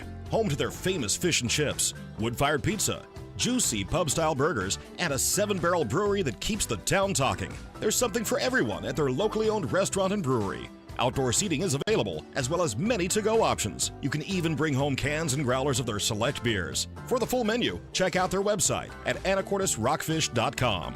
The Rockfish Grill. It's a catch! Don't freak out, but you can get 50% off all menu price Domino's pizzas when you order online right now. Right now? Right now. Right now? Right now? Right now. 50% off, honey! Right now! Now through the end of the week, get 50% off all menu price pizzas when you order online at Domino's. Go a few blocks into Old Town Anacortes and you'll find Dad's Diner. With breakfast and lunch served all day, you'll definitely find the perfect meal. All of their food is prepared fresh each day, from the delicious house salad with salmon to the savory BLT. Dad's Diner, open Tuesday through Sunday, is located on Commercial between 9th and 10th Street. Come on down and grab a bite.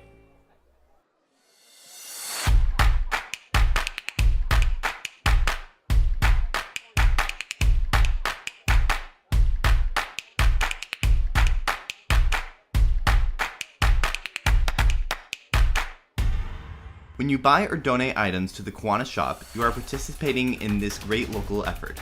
But when you join or volunteer, you are doing much more. See you at the K-Shop.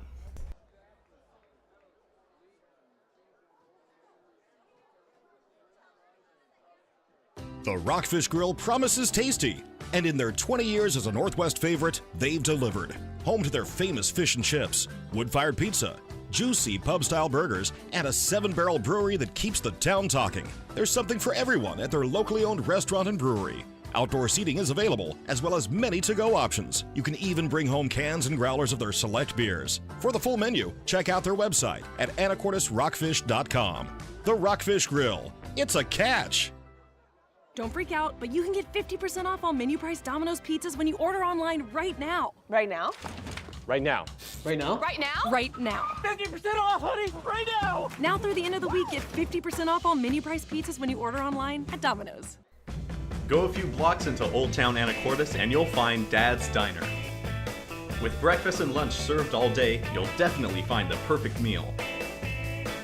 All of their food is prepared fresh each day, from the delicious house salad with salmon to the savory BLT.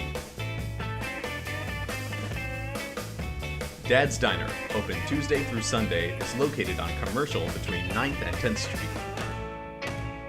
Come on down and grab a bite.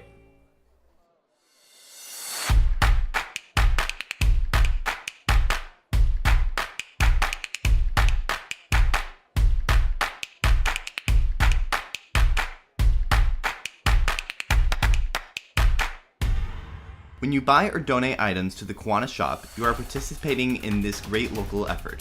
But when you join or volunteer, you are doing much more. See you at the K-Shop.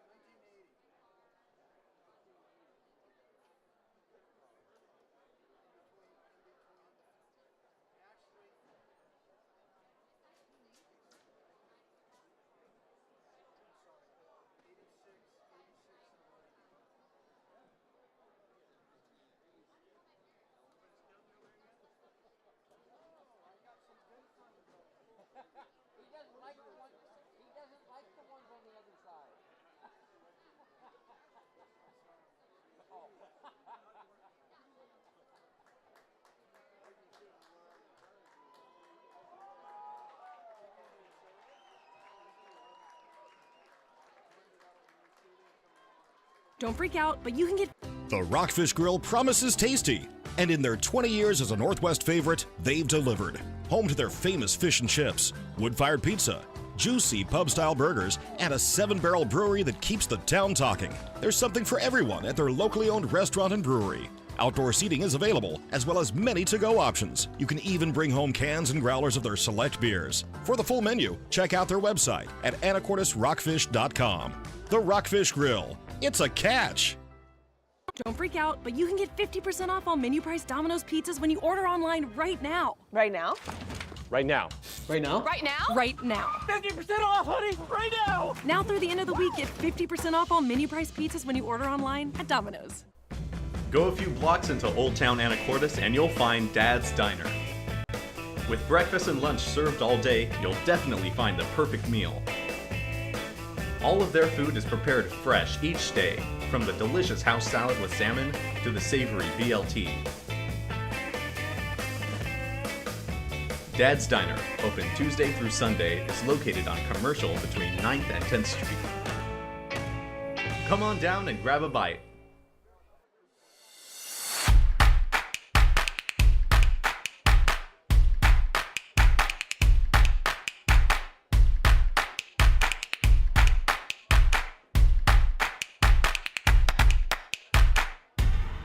When you buy or donate items to the Kiwanis shop, you are participating in this great local effort. But when you join or volunteer, you are doing much more. See you at the K-Shop.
Welcome back to Rice Field, Anacortes. We're playing Anacortes Seahawks versus the West Valley Eagles out of Spokane. The current score is 28-7. We are currently 2 minutes and 22 seconds until we are out of halftime and into the third quarter. Mr. Corvallis, what are your thoughts going into the second half of the game? Going in the second half, I mean, I know that West Valley's going to have to start trying to go big, try to make some big plays, and Anacortes is just going to have to keep playing sound. At this point, Anacortes just needs to do their jobs and not do anything crazy, anything special, just do their jobs. And even if West Valley puts up a couple of scores and Anacortes is continuing to do what they're supposed to be doing, I think they'll get this win. I know Anacortes is really trying to make a statement with every game they're playing, especially knowing that they could potentially play Archbishop Murphy again in the playoffs, or in the semis or finals, I should say. That would be a very interesting game. That's the only team that we've lost against this season so far, I believe. Right, and I misspoke. It would be Archbishop Murphy in the finals in the state championship game, because WF West is waiting right now. They won over Franklin Pierce 27-8 yesterday. For those of you at home paying attention to the road to UW Stadium, Husky Stadium, WF West is waiting for their opponent, which is being the winner of West Valley Anacortes. And on the other side of the bracket, for people wanting to know, Archbishop Murphy and Linden, they are at about 8 minutes left in the fourth quarter, and Archbishop Murphy is winning 10-3. Linden's got the ball, and they're looking to tie. Being down 10-3, they're looking to get 7, get a 10-10 tie going in. So we've got captains up in the middle of the field, and again, Anacortes won the toss at the beginning of the game, so they deferred. They're going to choose more than likely to receive the ball. So we'll start on offense, and West Valley is going to get to choose which side of the field they want to defend. Looking at the flag over there, Zephyr, and it's pretty it's pretty up and down. Not much wind to speak of. Maybe a few miles an hour of wind going. All right. Time for the third quarter of this game. See who's kicking us off. So again, we got Archbishop Murphy ahead of Linden 10-3 with 7.5 minutes to go. If I can get a Tumwater score, I will do my best to get that update for people at home. So that's Tumwater against Seaholm. Seaholm, one of our other league members. So if you're just looking at the teams in the quarterfinals, Zephyrin, you've got Anacortes, Archbishop Murphy, Linden, and Seaholm are all 4 teams from the Northwest Conference. So of all of the 8 teams that are in the playoffs right now, half of them are from our conference. When we've got an entire state, and so that's kind of what I was talking about earlier about being tested or not. 'Cause Yes. half of the people representing the state tournament is our conference. And I am getting an update that Tumwater's up 30-0 as far as I've seen, 30-0 in the second quarter over Seaholm. So it's looking like Tumwater is going to move forward on that, and we'll see Archbishop Murphy Linden. I know a lot of folks at home, a lot of fans, a lot of people, a lot of players are hoping for another Anacortes Archbishop Murphy matchup, but I know Tumwater is really looking forward to another matchup from last year's state championship game, Tumwater Anacortes, that you were talking about, Zephyrin, that we won pretty big over them. So here we go to start the second half. We've got West Green back to return. Again, our hands team to receive the kickoff. And it's a regular deep kick. West Green drops to about the 5 and returns it. Cutting across the 15-yard, 20-yard line. Gets to the outside. A lot of blockers, 30, 35, and brought down at about the 35, 36-yard line. Nice return from West Green. Good blocking, so Anacortes is going to start with the ball on their 35-yard line. And I do see Brady Beener in the game with his brother Brock in the huddle. Zeke Hawkins, Luca Moore, 2 receivers on the bottom. Micah Dickinson at the tight end spot. Rylan Lang, the receiver at the top. Lang in motion. Brady Beener waits for the orbit. Handoff to Brock up the middle. Cuts back into a pile about 6-7 yards on the play. We'll call it 7 yards on the play. Nice push from the line. It's going to be 2nd and 3 yards to go.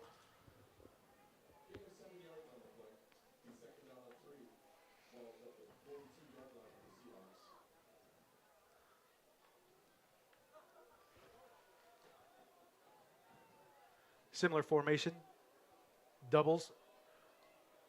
There's a drop back snap. Swing pass out to Brock. Cuts back. Gain of about 7 yards. It's going to be good enough for a first down. Nice touch pass from Brady to Brock. Their 48-yard line. I have to think about, like, Brock and Brady grew up together. I could imagine them being little kids playing like with kids around the neighborhood, just with, little Nerf footballs, rubber, whatever kind of things they got in there, and how many times they probably passed the ball back and forth to each other in their lifetime, and how easy that probably is for them. So here we go, trips left, Micah tight end set left. Brady in the gun with Brock to his right. Rylan Lang to the top, handoff Brock, lead up the left, gets to the outside. Couple stiff arms, is run out of bounds by number 2. He's going to be knocked out at the 27-yard line. It's a gain of about 15 yards. Number 2, Sean O'Gara on the push out of bounds. Yeah, and you mentioned earlier the synergy between Brock and Brady Beener, and as a twin myself, I know that growing up together at the same stages in your life and doing things together, it results in some incredible synergy. Oh yeah, I could imagine. I have 2 older sisters, so I don't get a whole lot. Brady Beener on the quarterback keep counter. He gets about 10 on that. On the keep, and it's going to be 2nd down, just short of the first down. It'll be a yard short from the officials. It's going to be 2nd and 1 at the 28-yard line. Yeah, it seems like the Seahawks are coming out with just full expectations and full intention on just getting that gap as large as possible. Quarterback draw. Brady Beaner up to the 20, the 10, the 5, and pushed out of bounds at about the 3-yard line. Different formation there. Empty set with Brady in the backfield. Quarterback draw. Looked like a design run play for Brady. Huge run for him. It's going to be first and goal for the Seahawks at about the 3-yard line. Shia Webster, another name I want to call out. He's checked in. He's in there right now. Split out on the last couple of plays. Micah Dickinson comes out as Dre and Easy Quintino hop up. Dre at the tight end, Easy behind this time. Brady at quarterback with Shia on his right. Hand off to Shia, off the left sides, and walks into the end zone untouched. Shia Webster with the touchdown for the Seahawks. That'll bring the score up to 34-7 in favor of the Seahawks with 9 minutes and 45 seconds left into the third quarter. So we're barely into the third quarter, and the Seahawks have already scored. So now at this point, we're looking for the lead is a 40 points to get for them right now. Get a lead of 40. Snap down, kick is up, and good. Riley Walgamot to put the extra point on the board. 35-7. Seahawks with 9:45 left in the third quarter. Update: Tumwater's taking the lead 44-0 over Seahome. So Tumwater is cooking, looking like it's going to be Tumwater into the one semifinal. Waiting for the outcome of the Linden Archbishop Murphy game. WF West in our semifinal that we are looking and poised to take next weekend. Next weekend's game, time is to be determined. If it is in Anacortes, it would be against WF West on the 30th.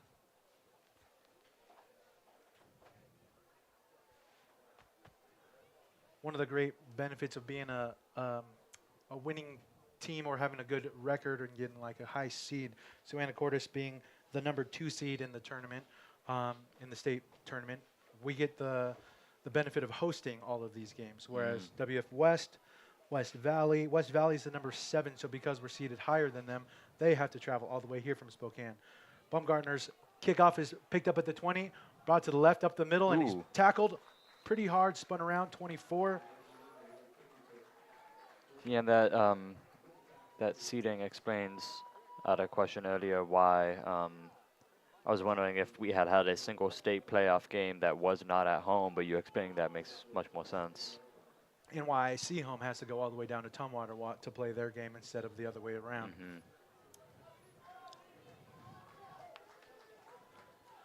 So back on offense, West Valley Spokane. Snap, fake handoff, pass over the middle to number 8. The likely receiver, Austin Griffith, with the reception about 10 yards, just about 10 yards, and good enough for a first down. Austin Griffith's been a big target for Nathan Zettel, the quarterback.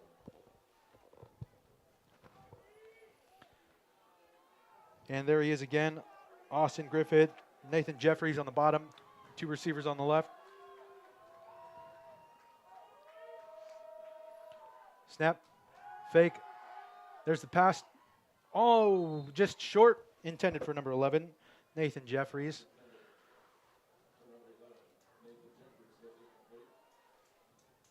Riley Walgamot playing the corner, Luca Moore playing the safety over the top. It's going to be 2nd and 10 for West Valley on their own 47-yard line. Anacortes is up 35-7 over West Valley Spokane with 9:08 in the third quarter. Griffin and Jeffries, the 2 receivers on the right. Zettel at the quarterback. Austin Clark, fake handoff over the middle again to number 8. Calling a first down, but he's correct on the first down. Austin Griffin with the catch over the middle. So far in this game, number 8, Austin Griffith, has been kind of making a lot of noise here. Absolutely. Getting Yeah, just so far into this entire game, Austin Griffith has been a massive target for passing, and I believe that was a player that was trying to get all those touchdowns back at the rear end of the first half, right? Yes, Was that him? Yeah. yes, that was him with a couple of receptions in, around, close to the end zone. That carry Austin Clark up the left side. Good for about 5 yards. Going to be 2nd and 5 for West Valley.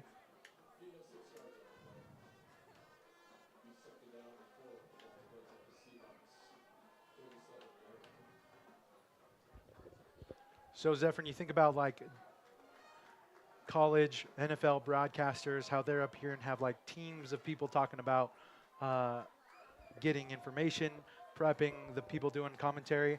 As we see the quarterback run to the left, he's going to be right around the first down. Is Nathan Zettel on the keep? We'll see the spot. About a yard short. Micah Dickinson on the tackle. Push out of bounds. 3rd and 1 yard for West Valley. So in a broadcast club, do you guys talk about like, this is what you should try to do? Do you do like in sports, you kind of think about watching film and prepping and things like that. Do you guys talk about what you should do at different times? Well, we try to, but sometimes it's a difficulty in finding announcers because it is it's run entirely by volunteers. So sometimes looks like there's a flag. Sometimes the announcers show up or sign up at a very close to game time, so it's hard to get that that like schedule of what you want to talk get about. Some cohesion or chemistry going. False start on West Valley Eagles. 3rd and a yard for them. He's going to change to 3rd and 6. Makes it a little bit harder. Probably going to look to throw. I'm going to look for Austin Griffith here, number 8.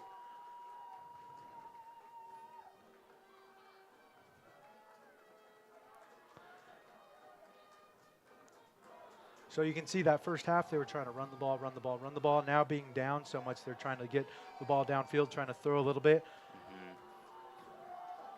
Nathan Zettel, quarterback, gets a snap, drops back, looking over the middle again.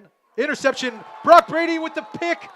Return back to the line of scrimmage and out at the 45-yard line. Brock Brady doing it on offense and defense. Anacortes Seahawks ball.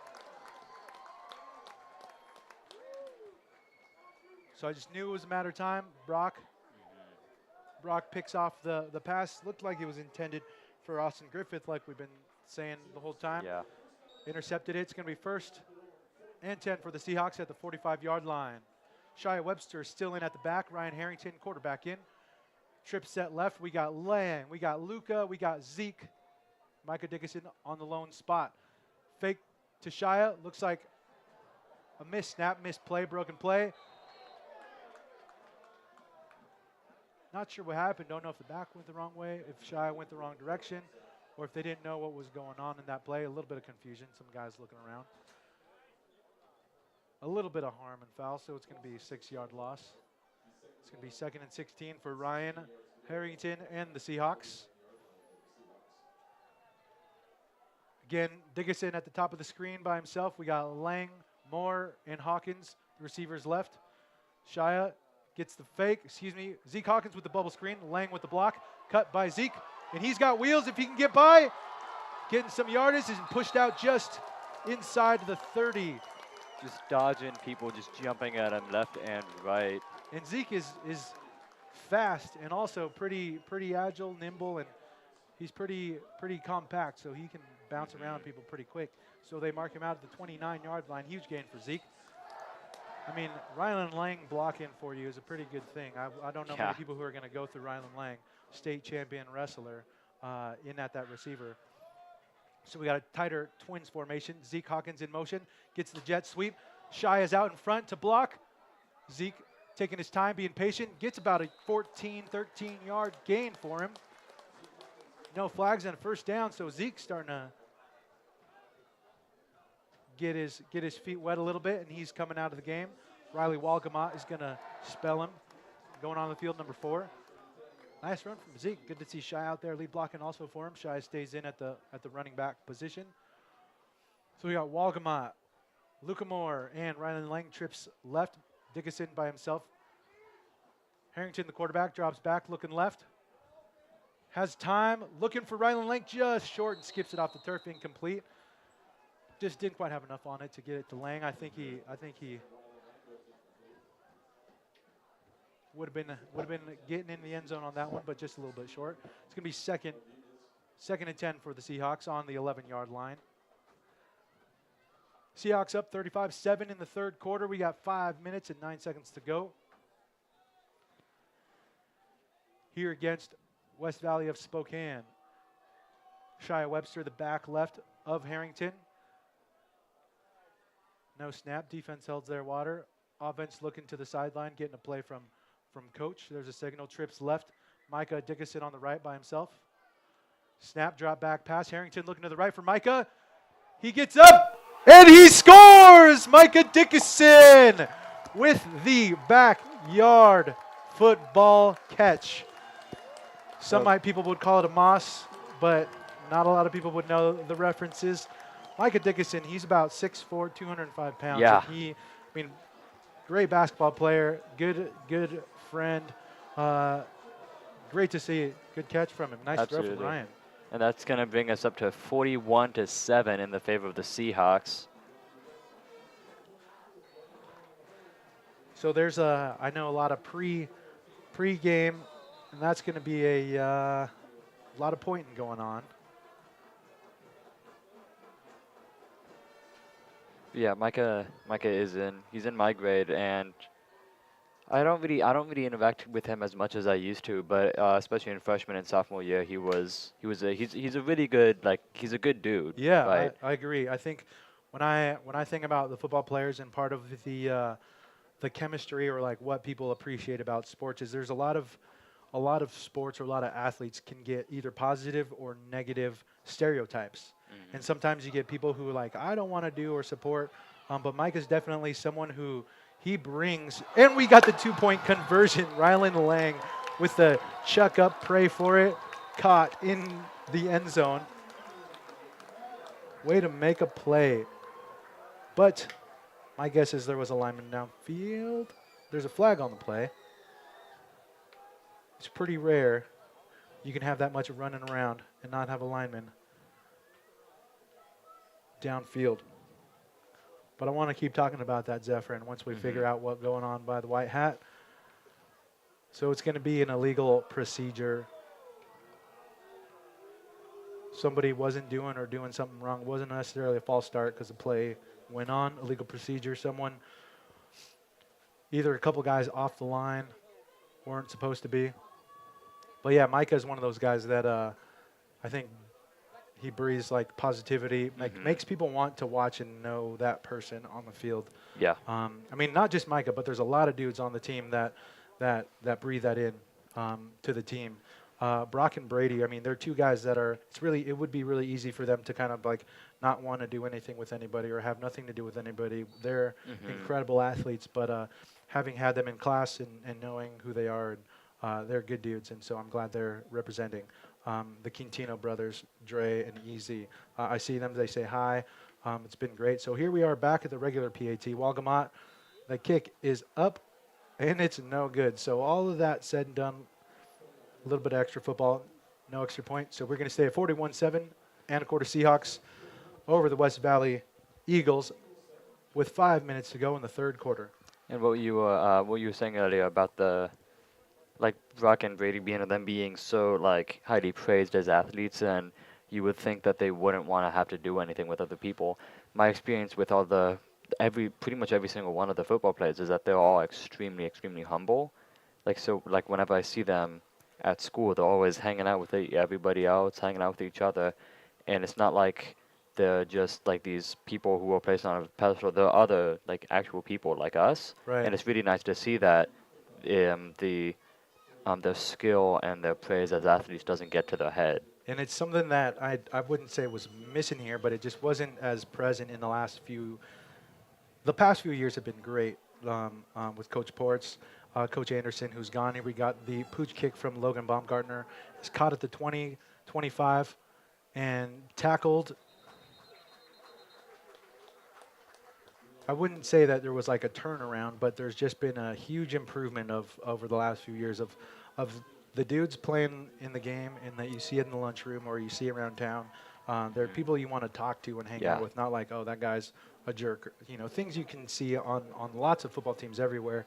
You see movies and TV and watch college and NFL. It's cool to see. So here we got West Valley starting with the ball on their own 30-yard line. Excuse me, 25-yard line. Zettel, hands off, run left, minimal gain. Lots of bodies.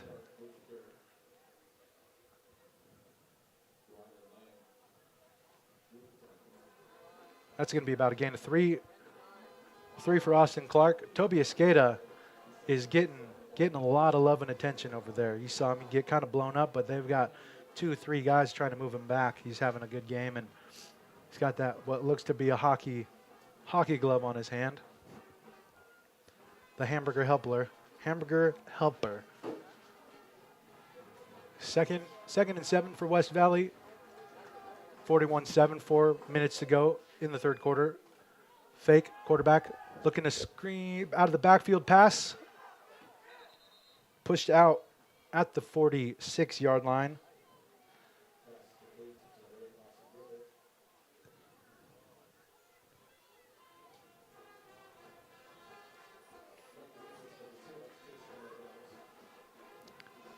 Yeah, I'm looking at the student section right now. They're all lined up against the stands. I don't see a single student who's just sitting down. Yeah, that's good to see. Yeah, they're all here. They're showing spirit. They're all wearing ski gear, which is the predetermined Spirit Day. Oh, nice.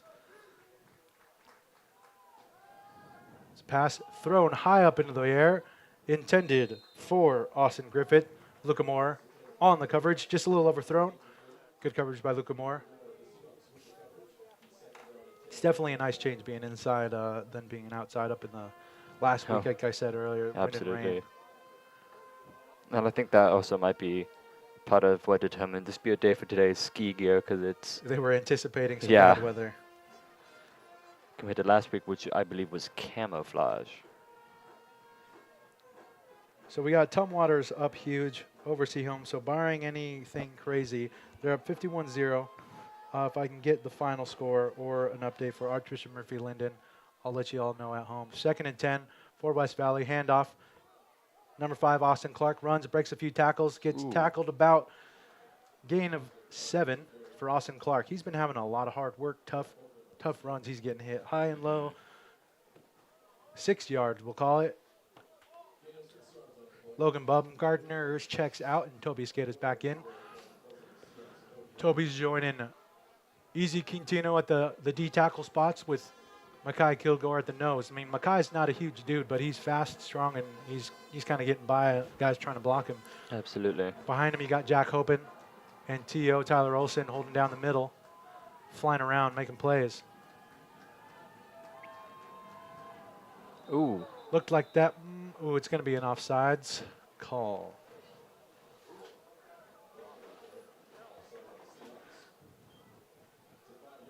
Sometimes it's tough. Sometimes it's tough. Quarterbacks yelling, hut, hut, hut, hut, trying to get people to jump off sides, and it worked that time. So I think it's going to be enough for a first down, and it is. So West Valley getting a new set of downs. Down 41-7. Anacortes up 41-7. 3 minutes, 11 seconds to go in the third quarter.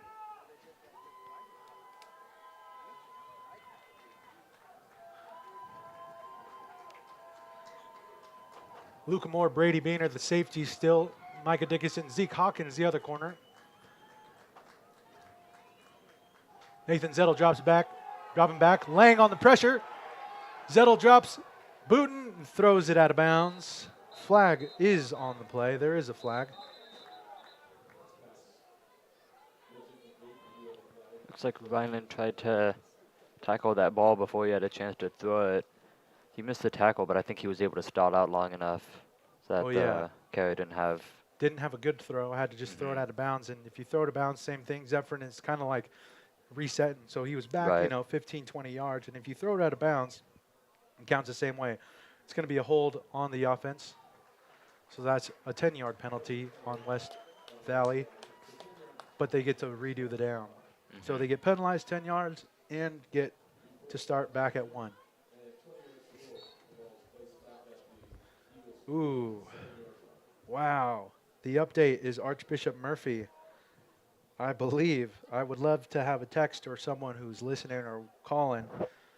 10-9 is the final for Archbishop Murphy over Linden. And I would love for someone to correct me on that. 1st and 10 for West Valley. 1st and 20, excuse me. Quarterback Pack just chucks it up in the air. Oh, Micah Dickinson with a circus catch. Lying on his back. Got up and got it. 1st down, Seahawks. Micah just went up over the top of Brady Beaner also. He's going to have to remind him of that someday.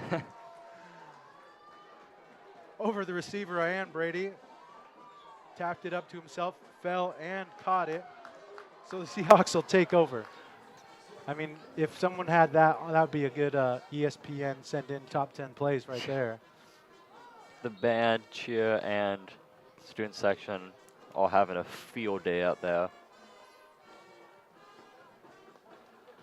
So Ryan Harrington at quarterback, Shia Webster in the backfield. Easy Quintino, the fullback. Harrington, 1-step drop, looking deep over the middle. He's got Luca Moore at the 48-yard line. Nice catch, Luca Moore. About a 23-yard throw and catch.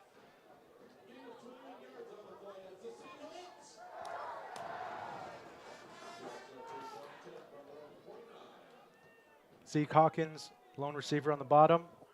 Luca Moore and Rylan Lang, the two at the top. Hand off to Shia. Cut back, nice cutback, and Dodge gets about 4 yards on the carry.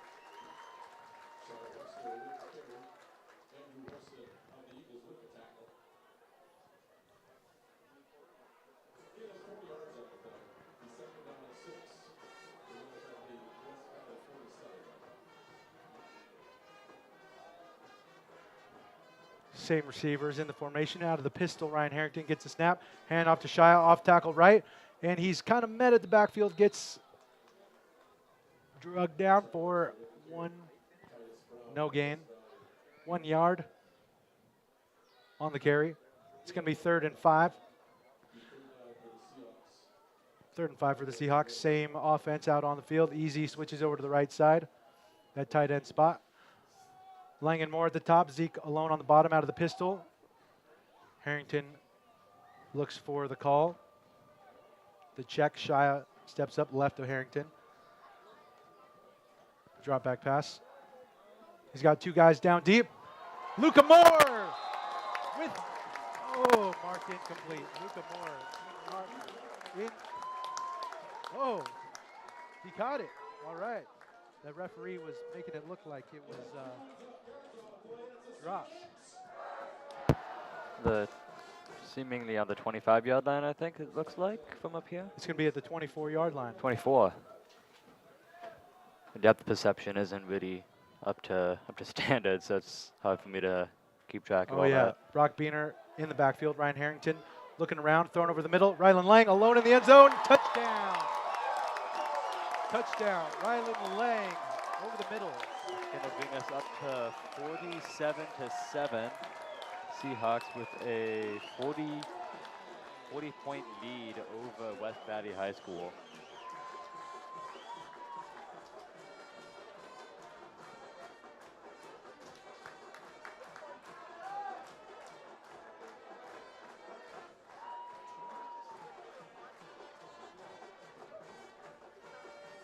Walkabout on to kick the extra point.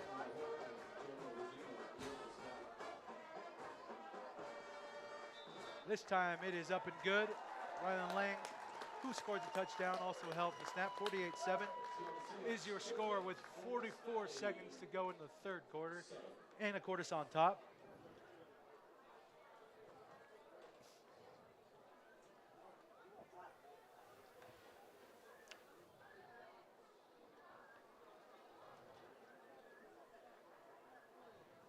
So now I think it's okay to start talking about, okay, we've been handling business here. Be interested to see who's going to get in, if there's going to be young guys starting to get some reps, see if they can continue to play at this level, not have a drop off, and as you might see, different guys rotated in the second player at a certain position, and the third player at a different position. See what kind of leadership we have from the guys that are out there. See if we can keep it going. So is that what you were talking about earlier when you mentioned like the 40-yard lead or the 40-point lead? Excuse me. That's Right. when we start transferring out some like newer players. Not necessarily. There's usually a good time to think about that when you're up there. There's a pooch kick, fair caught by looks like 88 at the 37, 36-yard line. West Valley's going to take over. So once a team's up by 40 points in the second half of the game, the clock just goes. So there's no stopping the clock. It's kind of like the mercy rule in football. So they'll stop the clock if there's a timeout. They'll stop the clock if there's a penalty. But if they go out of bounds or it's an incomplete pass, they'll keep the clock going. And it's just to kind of help get it rolling. So I think that's what. That is what's happening right now. So 1st and 10, West Valley. Run to the left. Around the outside is Austin Clark. Pushed out of bounds. I remember that specific rule caused some confusion around some of my friend group during the opening game of the season against British Columbia. Oh, yeah. Handsworth Secondary. Yes. The game that I think we won that 66-0. So it is going, so he ran out of bounds. It was about, 20 seconds on the clock. It ran out. Now we start the fourth quarter. 48-7. So we can expect this quarter is going to go a little bit quicker. Obviously, it's going to be a running clock the whole time. Usually this time it's okay to start talking. WF West is probably thinking about next week. So we could look forward, fans at home, to WF West coming to visit, coming to town on the 30th. Right here, right back here. I will unfortunately not be here, but I will be watching you guys broadcast if you're going to be broadcasting. Do you know if that's going to be happening? I'm not entirely sure. I believe we will be. I don't see any foreseeable reasons that we will not be. But if we are not, then I believe WIAA will be. Okay, or like the NFHS network. Yeah, but we will do our hardest to get a broadcast up for this because semifinals, obviously, it's going to be big. Brendan Cutter in on the play, number 3 in on the field. Rode in on the back end of that play. He's playing safety right now, along with Luca Moore. Riley Walcomott, the top side of the screen corner, and Zeke, the bottom. Quite a few guys down in on the tackle. Toby Escada, Jack Hoban, Dre Quintino, Tyler Olson, Logan Baumgartner's in at the nose. West Valley second and about 6 yards. 2nd and 6. Zettel, hands off to the inside, cut back. Ooh.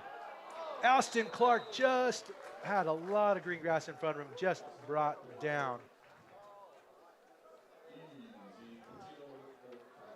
Easy with the save right there.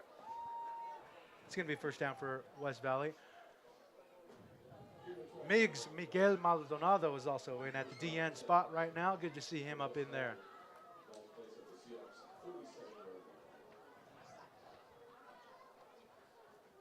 Nice thing for our teams, getting rotation, guys getting in, they get out of breath, they can kind of sub and get new guys in there that can take over. Miggs has kind of been getting a little bit more PT as he's been going.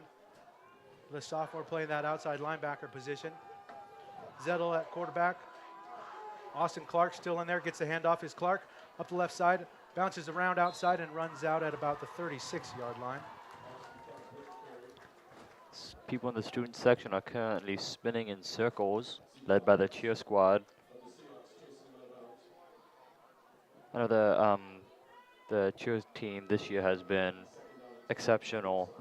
They've had a lot of school spirit in leading the student section this year in like different cheers and activities, and it's been great to see our student section and our band and our cheer squad all coordinating together. It is. It makes it more enjoyable for the players. I know it makes it like a good atmosphere for everybody here to watch. It makes people who are kind of just not paying attention able to watch. Yes. As we see Clark get the ball again up the left side. He's kind of stymied, tackled for no gain.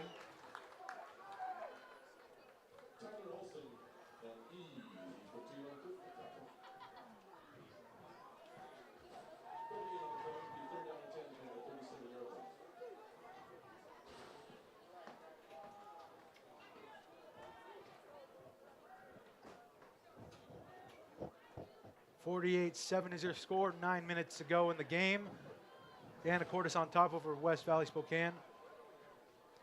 West Valley's got the ball. 3rd and 10. Zettel and Clark in the backfield.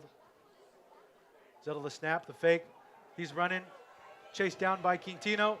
Chucks it and knocked out of bounds. Incomplete. Luca Moore on the pass breakup. Intended for none other than Austin Griffith.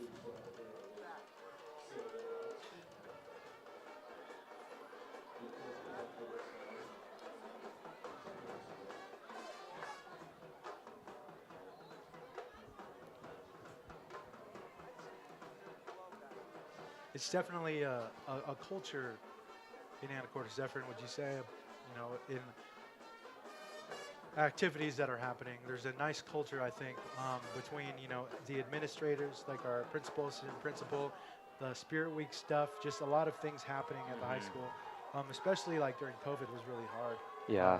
Not a lot of people wanted to participate and kind of avoided stuff. Zettel with the drop back pass, chucks it up for number 11, and it is contested and caught by number 11. Nathan Jeffries with the touchdown. And the cramping. Zeke Hawkins looked like he was in great position to make that play and just gets completed. Nathan Jeffries into the end zone for 6, and West Valley with 13 now. 48-13, Anacortes, 7:38 in the game. So yeah, going back to the school spirit in the high school, I had my COVID year was during 7th grade, and then I came back during 8th grade from COVID. And the middle school, it had spirit, but it was like only about half of the student body. Like you could tell that only some people would show up in spirit and only some people wouldn't. But then going into the high school, it's like almost everybody always shows up in spirit, and it's really great to see.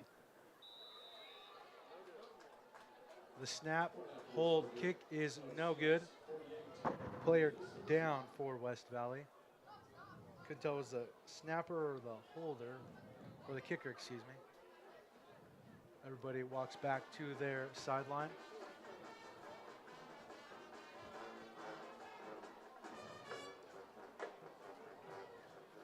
So you can probably imagine it's going to be a pretty exciting week at school again this week. There's 2 days, full days of school and a half day on Wednesday. And everybody just gets Thanksgiving on Thursday, game on Saturday. Yeah. I'm looking forward to it. Like I said, I hope you guys are Me as well. broadcasting. I won't even be here, so I'll hopefully be streaming your broadcast and with Mr. Williamson and your broadcast club. Yes. Get it rolling. And speaking of that broadcast club, I would like to shout out the members of the club who are currently on this broadcast, with director Elamina Earhart, Caleb Hughes on replays, Helen Simonson on graphics, Odin Anderson as our audio technician, Sean Majestic as a camera operator, Matthew Lucas as a camera operator, and Carter Eggleston as a camera operator.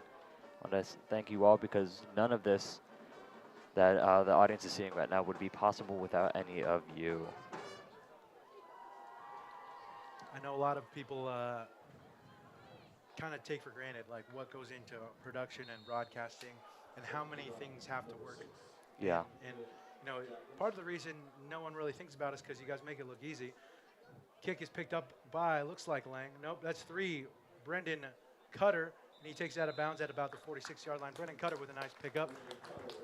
Good hands play by Brendan Cutter. And on a broadcast, there are so many moving parts, and especially playoff broadcasts like these, they're announced like at the week. So when we have about a week to get a crew together, whereas other broadcasts, for example, we have a couple on the sign-up sheet right now that have been on there for like 2 weeks already, and there's still a month out. So we have like a month and a half to get a crew together for those. Right. Whereas these football broadcasts, we only have like a week, and we still make it happen. Yeah. And it couldn't happen without all the loyal members of the club. Shia Webster, the handoff off the left side. Chopped down for a gain of about 7 yards. Shia Webster with a carry.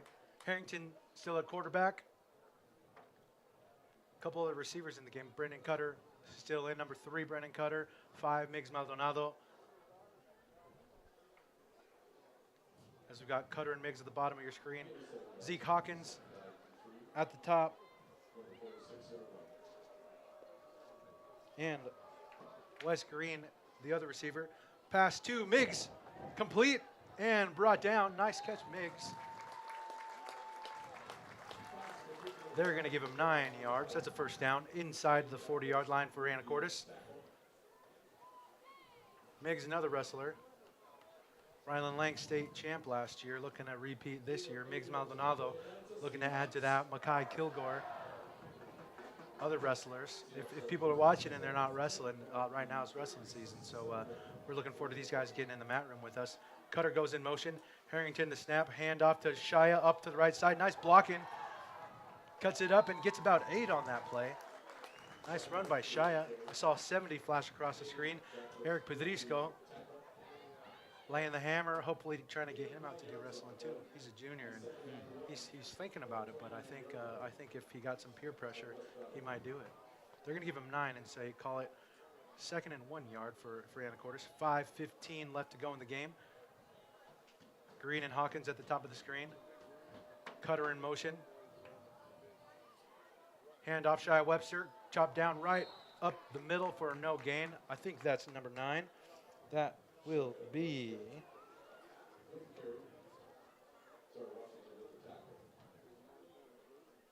Sar Washington with the tackle, number 9. So we got 3rd and 1 again.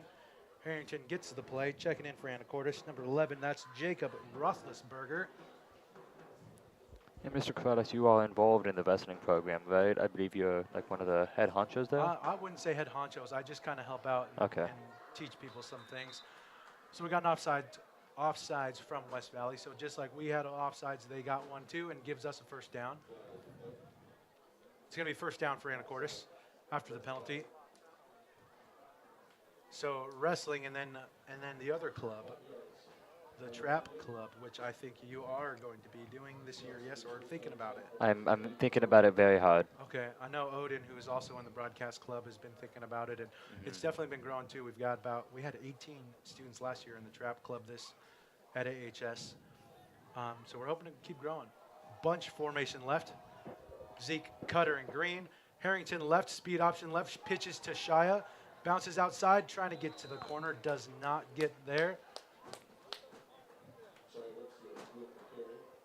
It'll be 2nd and 11. 3 minutes, 40 seconds to go in the game. 48-13 is your score. Anacortes is up over West Valley Spokane. Tumwater trying to get an update, someone to tell me whether I saw that score right with that Lyndon Archbishop Murphy, seeing Archbishop Murphy 110-9. Hand off to Green. Off the right, jet sweep is going to be a gain of about 3 yards. Wes Green, the junior, playing corner and receiver with the jet sweep. That was 4 yards. It's going to be 3rd and 7 for Anacortes. Cutter, Roethlisberger, Hawkins still in. top to bottom, we've got Zeke, Green, and Cutter, and Roethlisberger alone. Harrington, the snap, looking deep, throws it mid to Green at the 10, and pushed out at the 5. Nice catch by Wes Green. 6-yard line. It's going to be first and goal Anacortes with 2.5 minutes to go in this game.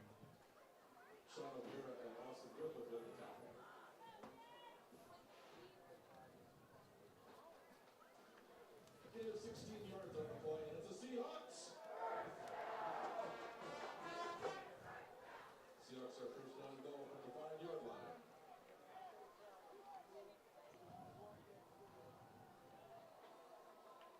Harrington, the snap, the handoff to Webster up the middle, punching 4 yards and gets a few. Good heavy run in there from Shia Webster. Second and goal, 3-yard line.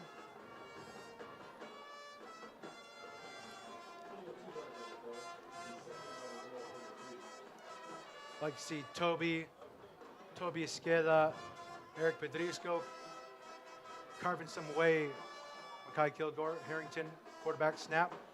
Handoff to Shia. Up the middle, and he's in. Met at the goal line, but in for a touchdown. That's going to bring us all the way up to 54-13 in favor of the Seahawks. 54-13. And you see the clock still is running. Just over 1 minute left in the final quarter of the game.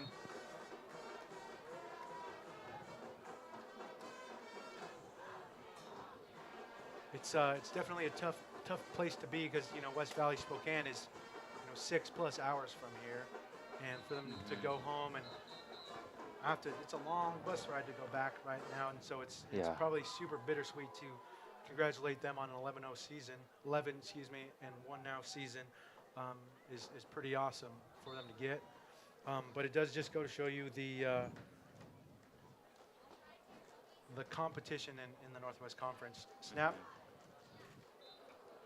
Held by Lang, kicked in by Walgamot, and we are at 55-13 Anacortes. Seahawks 55, and Eagles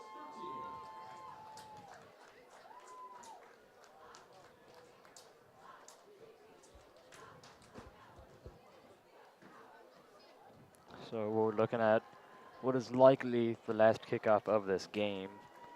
Just a reminder, as you leave the stadium this afternoon, if you please take any garbage that's laying about and drop it off in the garbage cans on your way out. Our staff would much appreciate that.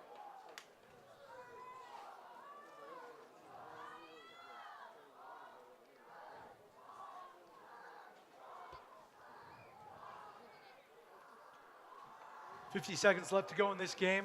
Logan Baumgartner set to kick. Starting what will most likely be the last drive of the game here.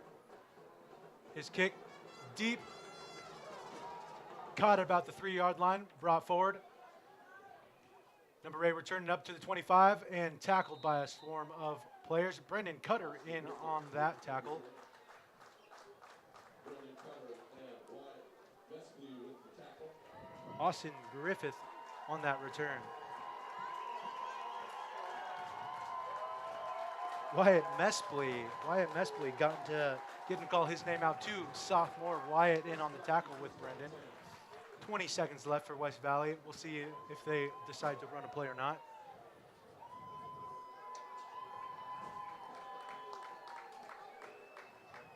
For those of you at home, we will look forward to seeing you right back here against WF West in the WIAA 2A state semifinal.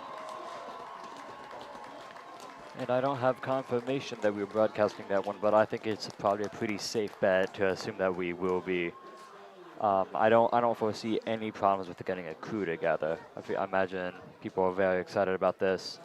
That is going to be the game 55-13 in favor of the Seahawks. We will share with all of you our thoughts on this game, like summaries, after this short break from our sponsors.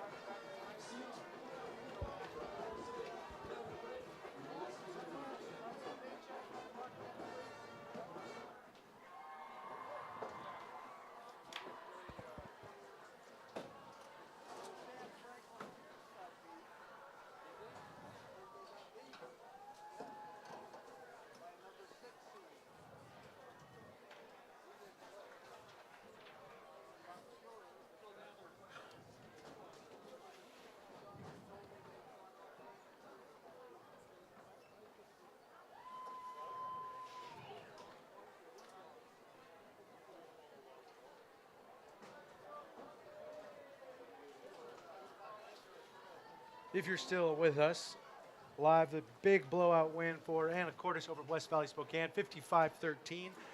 On the other side of things, WF West is waiting, and they won theirs 27-8 over Franklin Pierce.